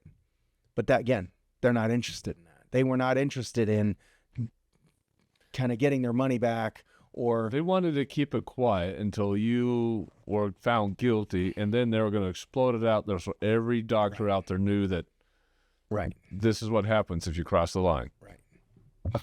So where is your license now? How do you? Well, so I never lost my license, because that's the kind of the beauty out of all this, in the sense of beauty, the Everybody wants to come see you now. Well, no, you're somebody we can trust. But the thing about it is, and this was part of our argument, this was never a federal case. I never, even though they sent me a CDC, a quote unquote CDC document that they can't even prove is a CDC document, okay, because there's nothing to prove that it is other than a logo that's at the top. Well, I can duplicate that logo and create that same thing myself. Sure. I've done that. Not with the CDC, but I've done that. And you download it off the internet, create this form, whatever. But every communication that I had was with the Utah Health Department. Okay. I contacted them to become a vaccine clinic. I ordered vaccine product with them. They arranged it to be delivered to me. If we had an issue with delivery, or if we had, we had to upload our information to the Utah State Immunization Information System, USIS. It was all through Utah State. Okay. It was not the federal government. The federal government never contacted me. The federal government never signed the agreement that I had with them. There was nothing about the federal government that was involved in this at all. And that's what we were showing, during the case, is that this is not. So the federal government can't revoke my license. I don't have a federal license to practice medicine. It's a state license to practice medicine. Now, if I'd have been convicted, then the state would have revoked my license because now I have a felony conviction against me. But they don't have any grounds to revoke my license because the federal government can't do it, and the state government wasn't prosecuting me. So that's. Why didn't you turn in? So what happened was a lady who was completely against the COVID vaccine came to me, got a COVID card, and went back and showed it to her HR department. And so her HR department, who knew what her stance was, said, we think there's something fishy here. And so then they contacted the health department. Okay. And then that's where the health department went wrong in this, in a sense. The health department then contacted the FBI, and then the FBI said, well, let's just conduct a sting operation. Let's confirm that that's what he's doing, and then let's prosecute him. That's what they did. They put together a task force, FBI, the OIG's office of the HHS, and then DHS, Department of Homeland Security. I don't know how they get involved in that, but ultimately that's, so it was a task force. And literally they had 11 people show up at my office on January 11th, kind of lined up all down the steps. They were all armed, all standing there. I guess they probably had somebody out back in case I tried to make a run for it or something. But it was just, they didn't show up guns drawn like they did with Roger Stone, but it was pretty interesting. I can't imagine what's going through your head when that comes through. They're dismissing it. It still sucks that you're $800,000 plus a business down in the hole, but when you're going and facing 35 years or threatening you with 35 years, you probably, even if they got found guilty, you probably would have gotten 35 years. But that is just completely life consuming and could completely destroy you too. Yeah, the emotional, you don't realize the emotional toll. That phone call, that relief, that release that I had was unbelievable. And it's kind of like what we're hoping for, what we're rooting for, what we wanted all along. But to have it kind of in that dramatic of a fashion, look, there's never been that we could find a federal case that has ever been dismissed mid-prosecution. They weren't done yet. No they hadn't kidding. rested. They had not there's rested a couple their case that I know of, but not before they rested. Not before they rested their case. I don't know, because I listen to Sean Ryan a ton. Okay. And there's a couple soldiers that were being prosecuted for murder for going against the rules of engagement when it wasn't, and same thing happened to them. DOJ dropped it. But the DOJ will drop it, but they'll drop it after the prosecution is done presenting their case. Yeah, Usually, I haven't been able to find any case. My attorneys have looked for it too, where. And theirs wasn't in normal courts. Theirs was in military justice. Yeah. So maybe that's not searchable the way the way other cases are. But the dropping they still had witnesses to present. Okay, they still had the FBI agent that came in, and got a fake card for me. They still had the people that I had people donate to their organization that were going to come in. They made them testify against me. This is how corrupt the system was. Okay, these people here are here on a green card, legal green card. The guy is a physicist. His wife has 2 master's degrees from Stanford. Smart people. Okay, they're running a nonprofit organization here in the United States to try to help change the laws. Okay, and the FBI went after them and basically said, "Do you realize that if you get indicted, your green card gets pulled, and you will get deported? We don't have to prosecute you. We don't have to take you to court. Just the indictment alone is going to send you to court, or is going to send you guys." Which is funny because now Marco Rubio is threatening to revoke a lot of people, or is going to the same thing, and the left is all up in arms about them revoking their abilities to stay in the country. Right. Even freaking terrorists, they're up in arms about keeping him in the country. Right. Well, Tucker just had his show that just came on today about the 9/11 files. Yeah. And I watched the first one on that, and it was talking about how, the people got visas, how the Saudis there was 19 of them or whatever it was, and the majority of those all got their visas from the same place in Saudi Arabia, and they were all given under the direction of Brennan. So he was the station chief in that office in Jeddah, Saudi Arabia. Yeah. There's definitely some corruption there. I want to play this video, and I want you to tell me what your feelings are after you. This has been controversial. A Utah doctor accused in a federal scheme involving fake COVID-19 vaccine cards no longer facing charges. Thanks for joining us for 2 News at 5. I'm Brian Maleki. And I'm Mika Miyashima. Our Christian Sita joins us now live tonight with what the doctor had to say following the surprise development. Christian.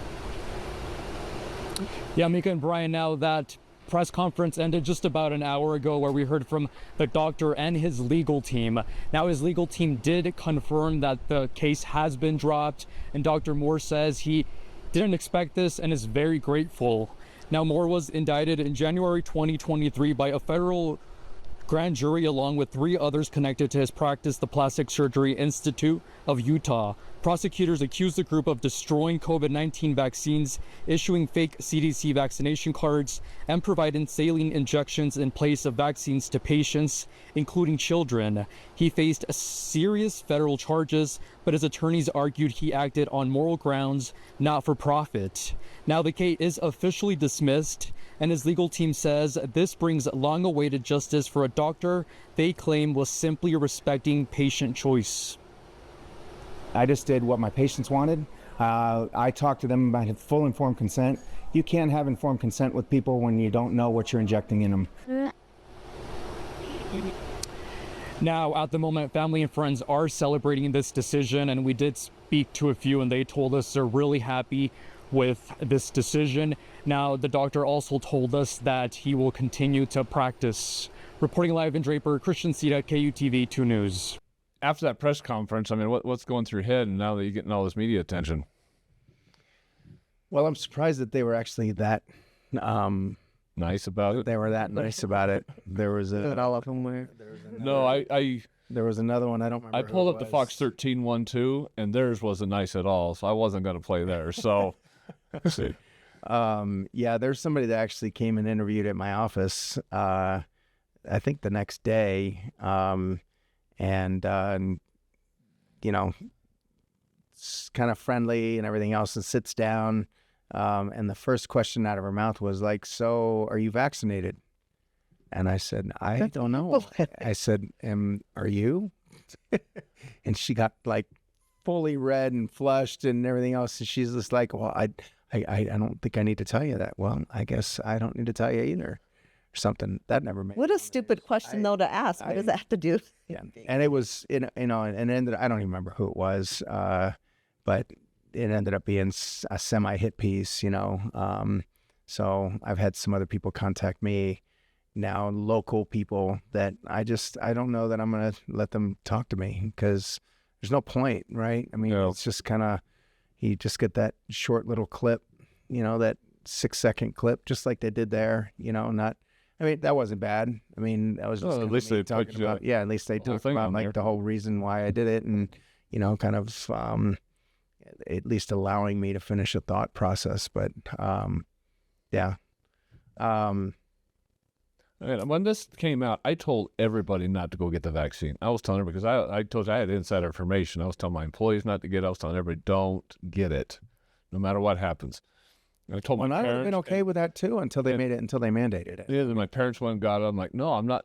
Yeah. So I made sure that none of my family members do it. My oldest son, was in the Army at the time, and he got booted out for not getting the jab. He's going back in right now. So that's funny. And there's a guy that I just met who's a pharmacist in Bluffdale, and his son was the same way. I just met him a couple of months ago, and his son was the same way in the Army. His CO was standing there with a needle in one hand and a contract in the other from the ROTC saying, either take the needle or pay back all this money. The funny thing about my son is they had everybody the people showed up that were going to give the whole platoon. Actually, I think it was larger, like 3 or 4 platoons, the jab. So they all had to go out to the Twila and line up. And a whole bunch of people said, well, we're not doing it. And they said, okay, everybody who doesn't want the jab, well, I want you to stand in this line. And his CO and like a whole bunch of others all stood up and stood in line and says, we're not getting it. And then they get up and says, you guys know you're going to be dishonorably discharged and kicked out. And they were all like, okay, I don't care. Okay. All right. So it's funny. They all got. Yeah, this kid Well, here got it. they never dishonorably discharged him. What ended up happening is they just told him that you can't come to practices or you can't come to anything anymore. They just kind of floated out there. Okay. Were they getting paid? No, they did get paid. So it's just like they unpaid didn't get leave. discharged. They just said, don't show up anymore. Okay. So nothing official happened, and it just kind of went away. And then now he has to officially fill all the paperwork to get back in. So this guy that I was telling you about, I don't want to use his name, but just in case, but his son got a phone call from the CO of his unit, okay? I don't know how long later, like a year later, and they were all on deployment out of the country and called him up and said, because I guess they were all supposed to meet there, and he said, where are you? Like, you're supposed to be here. And so it's just kind of like, I mean, this is, a year or two, whatever, later, and he's like, all right, I'll be right there. So he, I mean, I don't know what the paperwork issue was or anything, but yeah, it was just kind of like as if nothing had happened. Yeah. And that's crazy. And that's what people want right now, Hey, let's just move on. It was a mistake. Let's just move on. Well, someone's got to pay for it. I mean, someone's got to be held Fauci's accountable. never going to get to see. I mean, somebody needs to file some state charges against Anthony Fauci. There's got to be some sort of state violations that he did. That him and this guy. Everybody. But he got pardoned before Biden It was in. doesn't matter. It's a federal pardon. Doesn't have anything to do with state. Yeah. So the states can actually prosecute him individually, and that his pardon doesn't apply.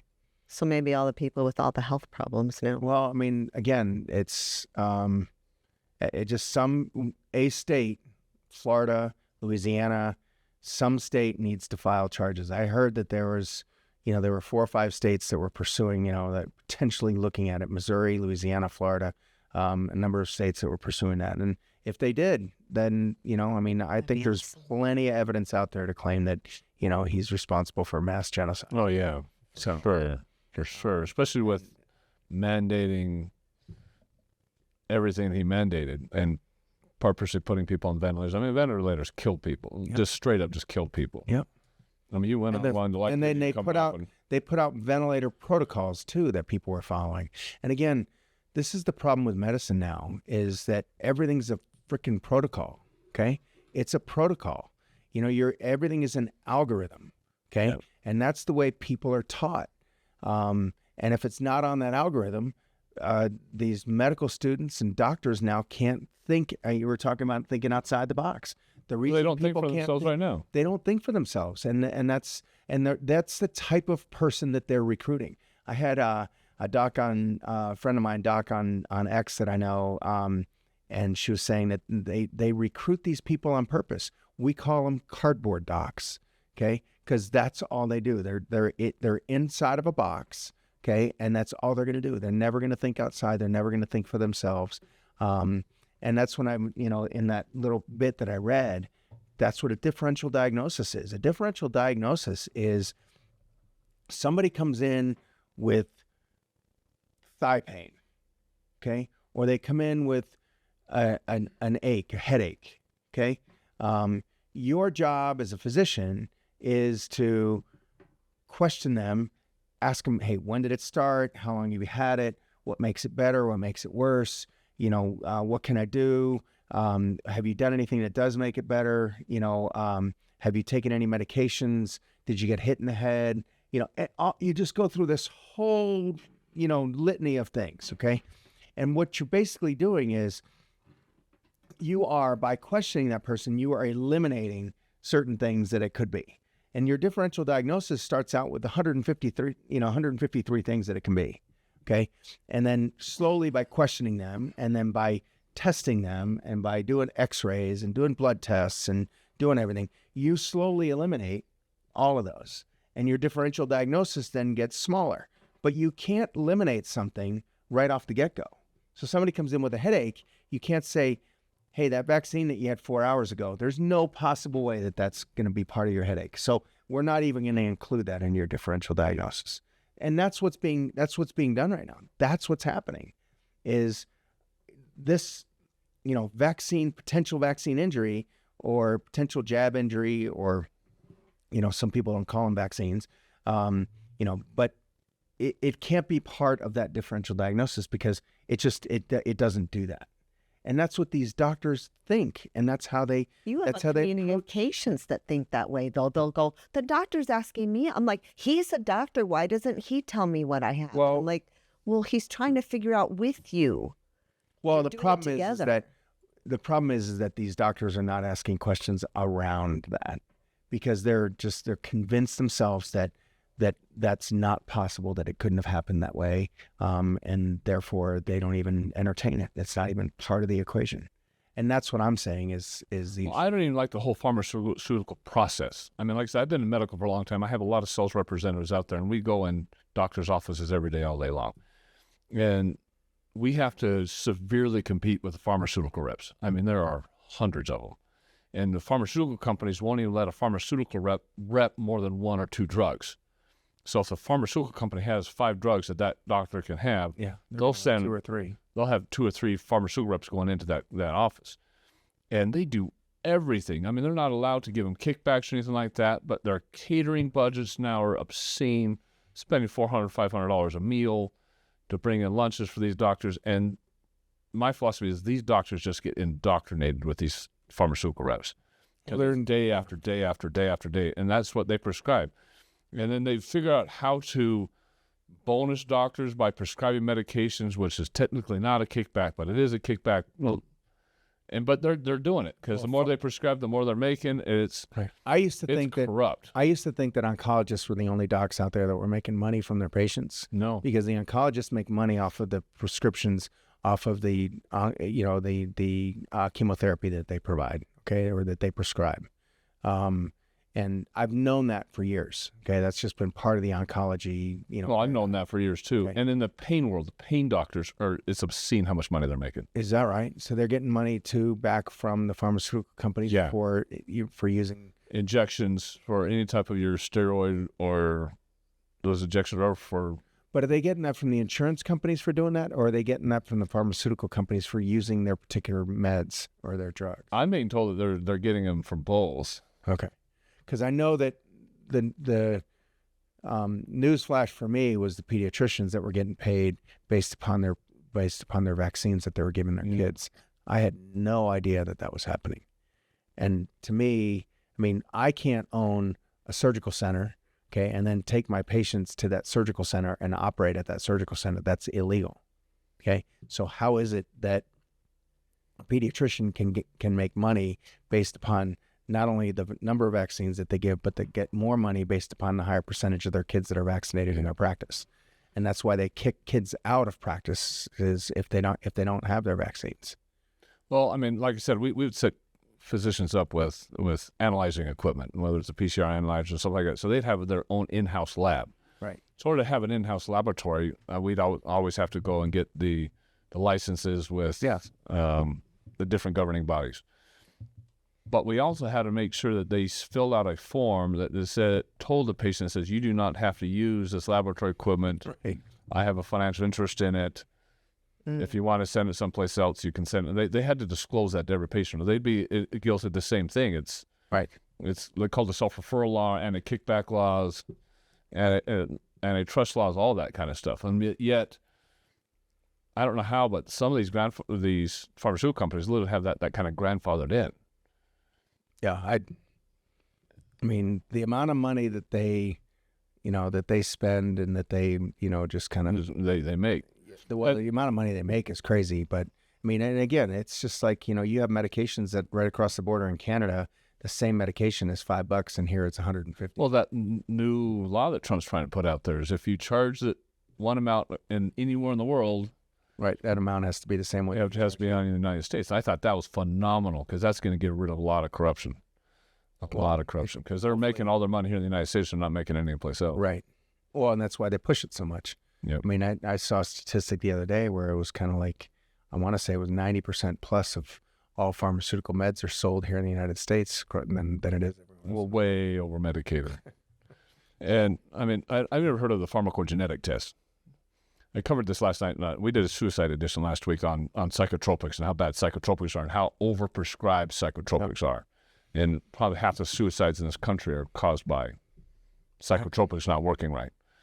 But there's a pharmacogenetic test, specialized DNA test for adverse drug reactions. And I used to sell it, and I used to sign up a lot of doctors for it. So they'd run your DNA and find what genes or how your genes are going to process that medication, how they're going to metabolize it, whether it's the CYP genes or there's 12 or 13 CYP genes, and there's a whole bunch of other genes that are going to metabolize that specific medication and tell you, okay, you're going to metabolize it quickly, you're going to metabolize it slowly.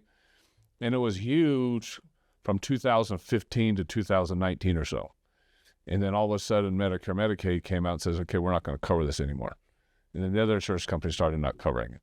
And what we find out is that the pharmaceutical companies are lobbying to get it kicked out because all of a sudden the physicians are finding out what they can or can't prescribe to patients. And so they're not prescribing the medications. Not prescribing the medications anymore. So I mean, like warfarin, which is a huge heart medication, is being prescribed a lot less because it's having severe adverse drug reactions with a lot of patients. There's a lot of ADHD medications having severe reactions. And the three categories that they found were having the most reactions were high cardiovascular, your psychotropics, and your cancer medications. And then they had such a kickback that they started putting in, okay, we'll let you test for 6 genes or 8 genes, but you can't test for the other 30. And I said, why don't you just test for all of them, give them what, because it's a once-in-a-lifetime report. Patient go in there, order it once, you're good for the rest of your life. Why? Because your genes are never going to change. Right. It's going to tell you exactly what medications you can't take and what doses you should take it at. Once-in-a-lifetime test. I mean, I think every patient out there should be taking this test. Right. Before you take any medications. Right. No, from then until now, they're only letting you test for like eight of the genes, which is, they're pigeonholing you into only a certain number of medications that you can test for. Wow.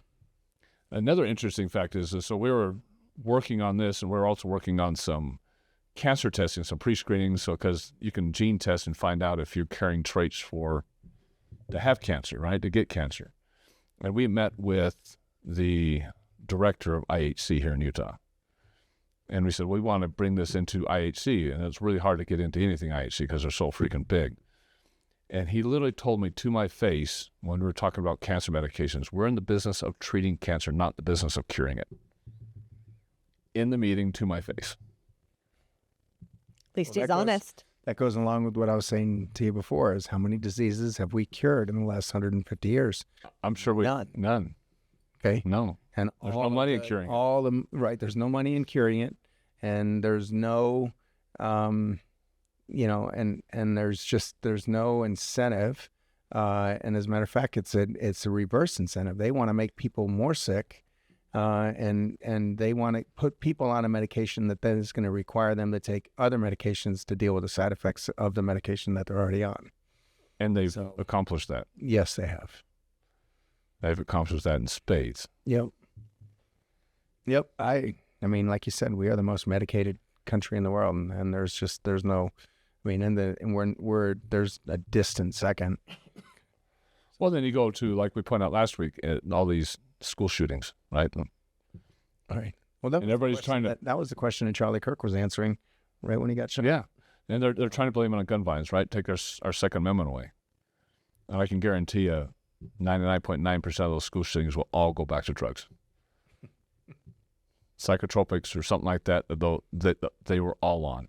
Yeah, I mean, I think I saw that already. Is that the ones that I saw were all, everybody that was on that. I mean, the Sandy Hook guy was on psychotropics. The guy who, shot up that bar in Central Florida was on it. I don't know if it goes all the way back to Columbine. I don't know if but I saw a study that they said they can trace almost all of them back. Yeah, that's what I was saying. Is they, I think I, saw something similar to that too.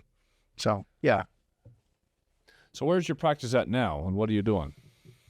So we are rebranding under a freedom name.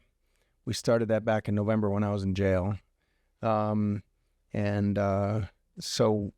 I went from, Plastic Surgery Institute still exists, but we're going to start going to like either Freedom Institute or Institute of Freedom or just Freedom in general, and just kind of doing that. It means I got a good shirt, though. Charlie Kirk shirt, but changing our colors to kind of red, white, and blue, and using an eagle as our logo and all that stuff. So, so is your patient population back yet, or are you?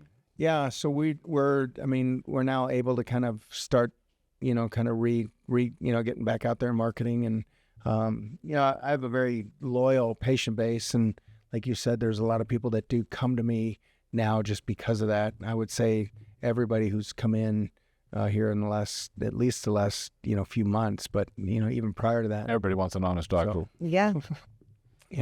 Someone's not bought out by the pharmaceutical companies, that's for sure. So, and I already do things, a little bit differently anyway, just I'm a little different.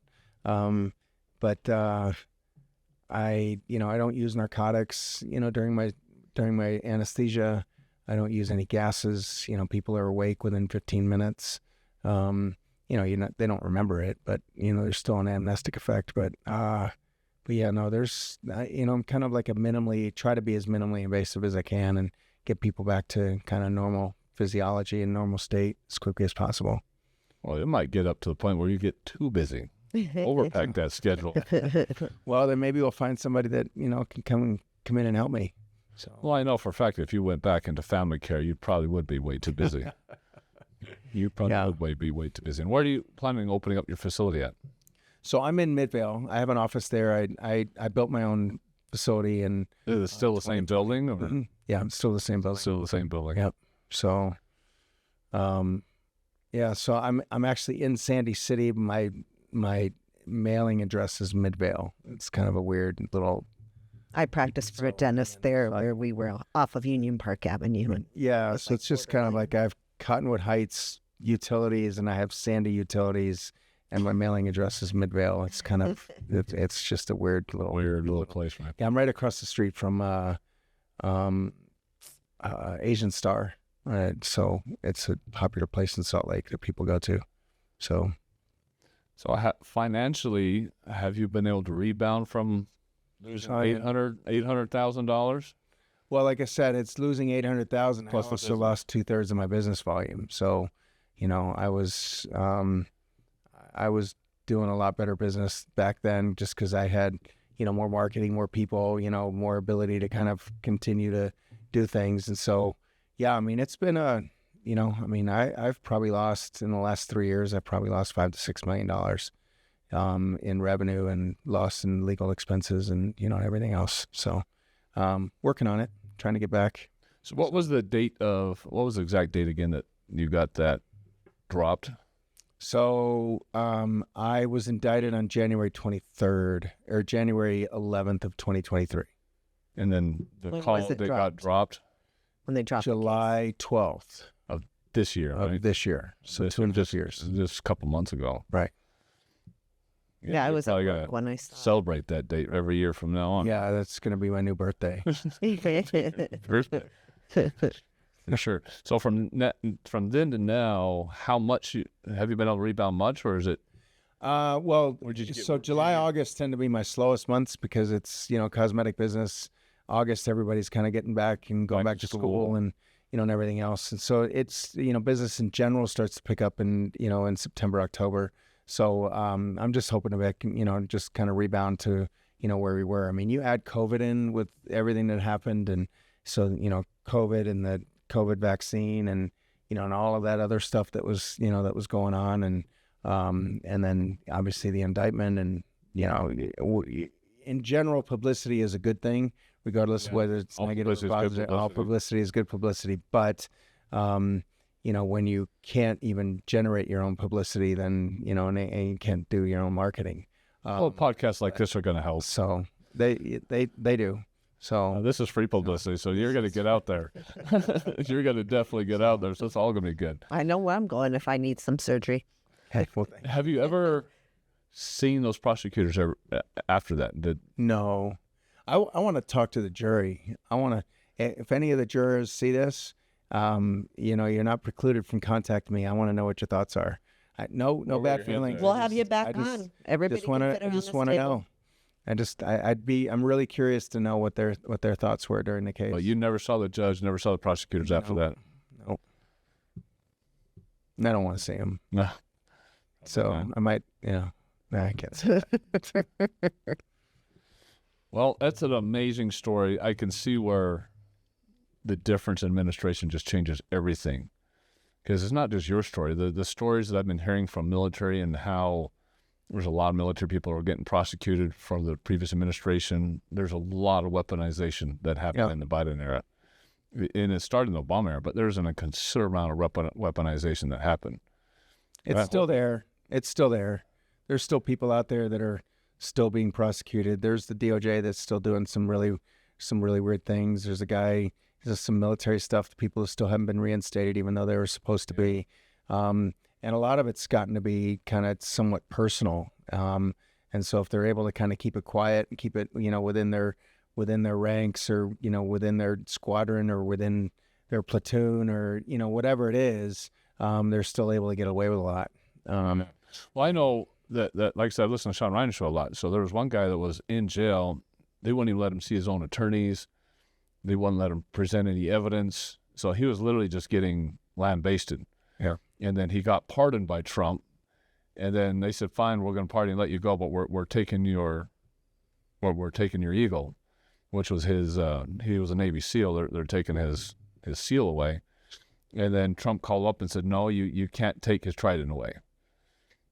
And then they still tried to bring him back in and serve another 20 days and still try to take his Trident. And then they personally had to get called because they wouldn't let him have it.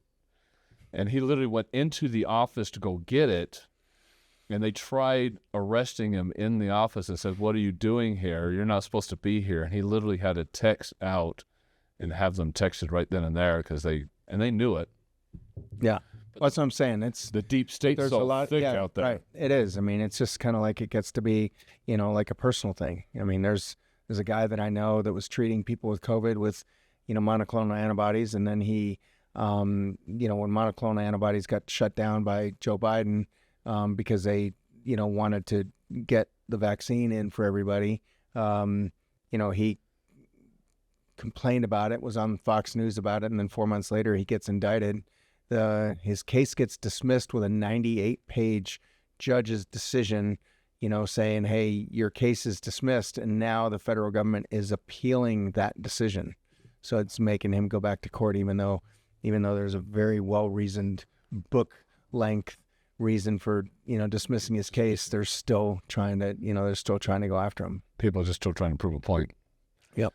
Well, one of the last questions I have for you. So of all the people that you helped, what are some of the stories of the people you did help? I mean, I'm sure you saved a lot of jobs. Yeah. Probably helped a lot of kids. So, yeah, the kids were the ones, the college kids that were able to kind of continue to go to college, the people that were still able to stay in the military.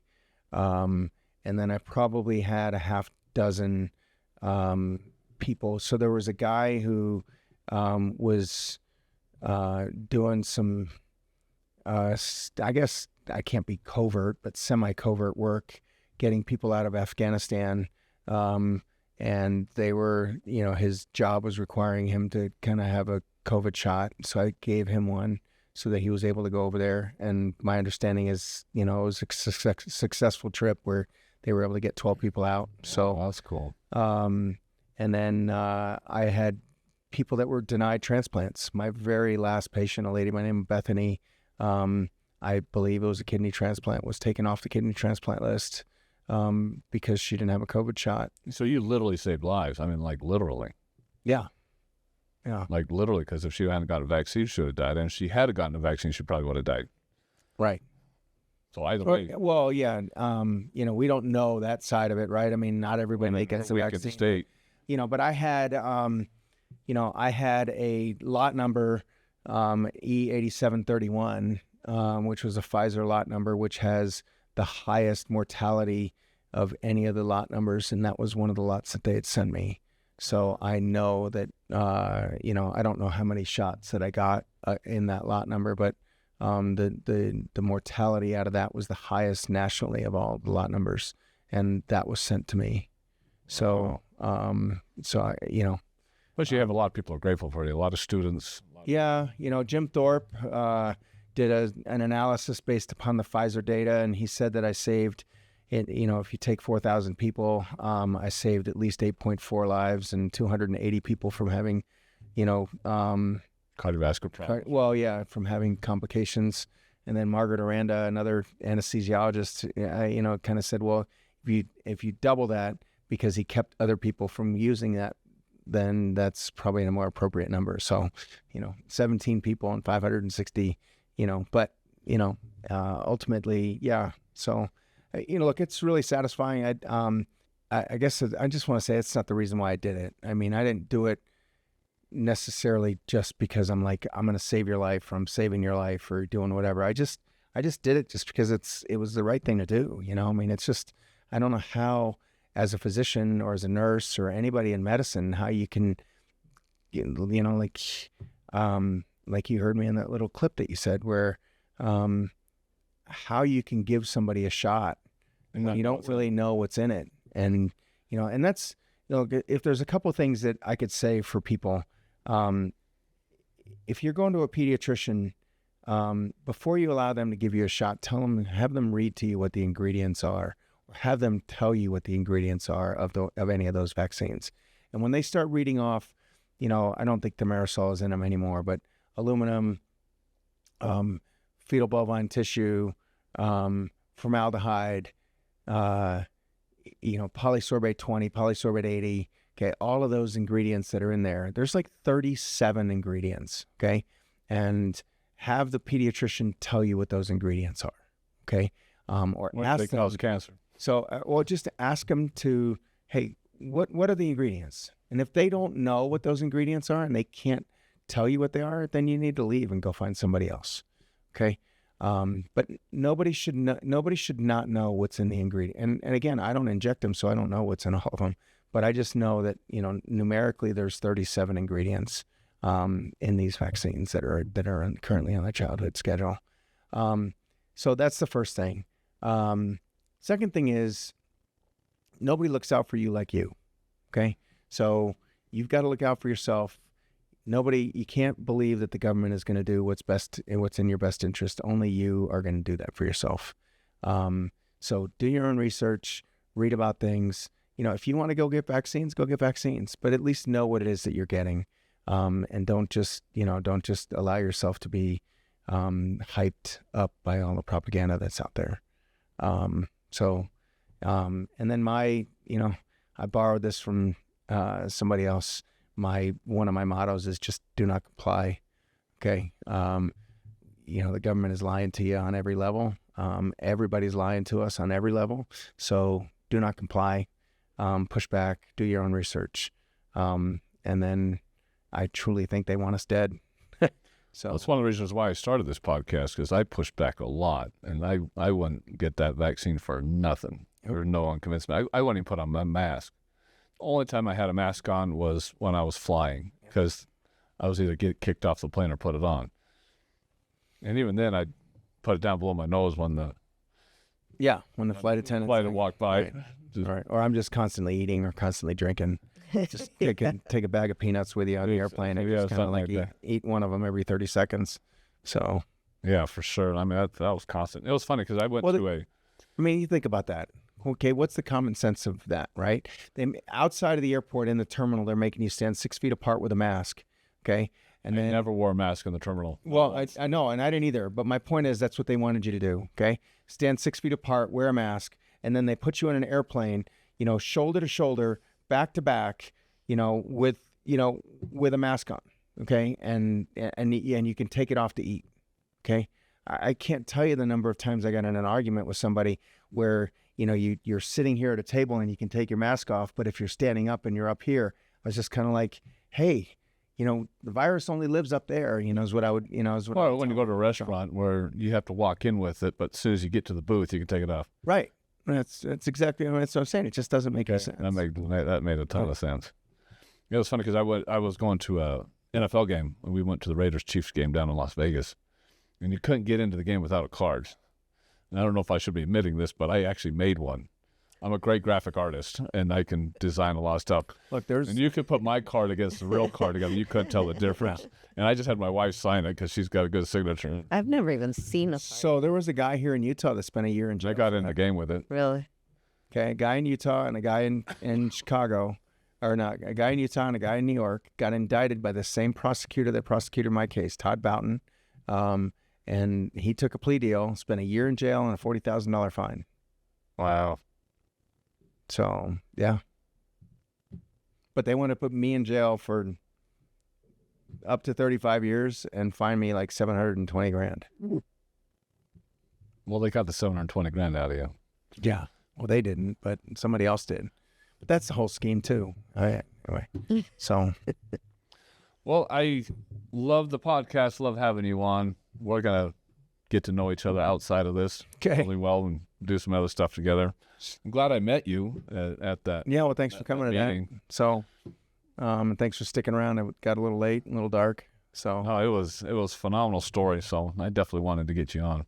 Okay. Especially with being this fresh, this soon after. I mean, it's only been 6 weeks. Yeah, 6 weeks, 2.5 months since you got that dropped.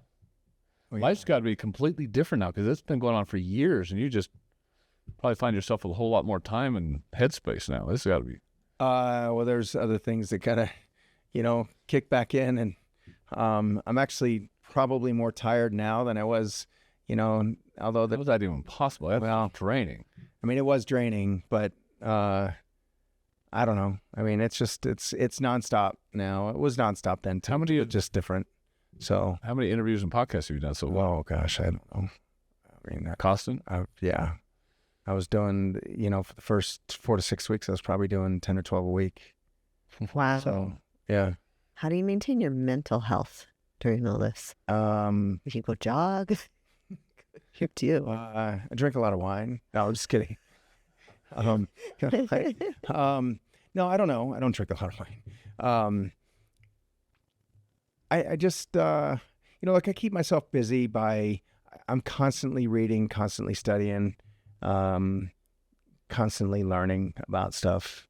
And, I find it really interesting. I was a political science major in college, so I'm interested in politics, interested in, and all that anyway. And then, I get, it really burns me, when you have doctors like that guy, Jake Scott, that burns me. I mean, that's what keeps me going, is to kind of expose these kind of frauds that are out there doing what it is that they're doing without really even thinking. Well, one of the things you point out on that podcast is, how do you get 182 countries, millions of doctors, all doing the same thing and nobody questions it? Right. Well, those are the three things. Okay. No treatment. Everybody's doing the same thing with the same treatment, with the same regimen, everything there. And then the third one was that we're not going to get back to normal without a vaccine. How does that kind of fly and not have more kickback? I don't know. How did the whole world back that up? I don't know. I've had conversations with people till we're blue in the face, and it's just That's flabbergasting. The scariest thing to me is, how did the whole world back that up? Right. Just blindly. Yep. And I'd go out to the streets and people would shame you for not wearing a mask. I'd go to Walmart and people would be, you're not wearing a mask. I never wore a mask. Just never. I wouldn't do it. Yeah. I mean, if they made me just to walk in, I'd have it down around my ear and around my chin. That was it. I never put it up on my face unless I was on an airplane. Yeah. And even then I did everything that I could. I actually would, I would just lean back and I'd put a blanket or something over my face and, pretend like I was sleeping, take my mask off. Well, I tried that once. They woke me up. Oh, really? Yeah, no. I never had anybody bother me, not at church, not at anywhere, other than a ghoul in line at Frightmares, but that was a child. Like, you have a 16-year-old who's told. Everybody has to wore it to church. I never wore it anywhere. I just wouldn't put it on. Nope. And I had nobody bothered me. Millions of them in my warehouse. I had a 50,000 square foot warehouse, and I had literally millions of them sitting in my warehouse. I could have handed them out like candy. And people asked me for them too. I'm like, yeah, here you go. I never would put it on, not once. Anyway, thanks for being on. This is God and Country. Thanks for being with us, and we will talk to everybody next week.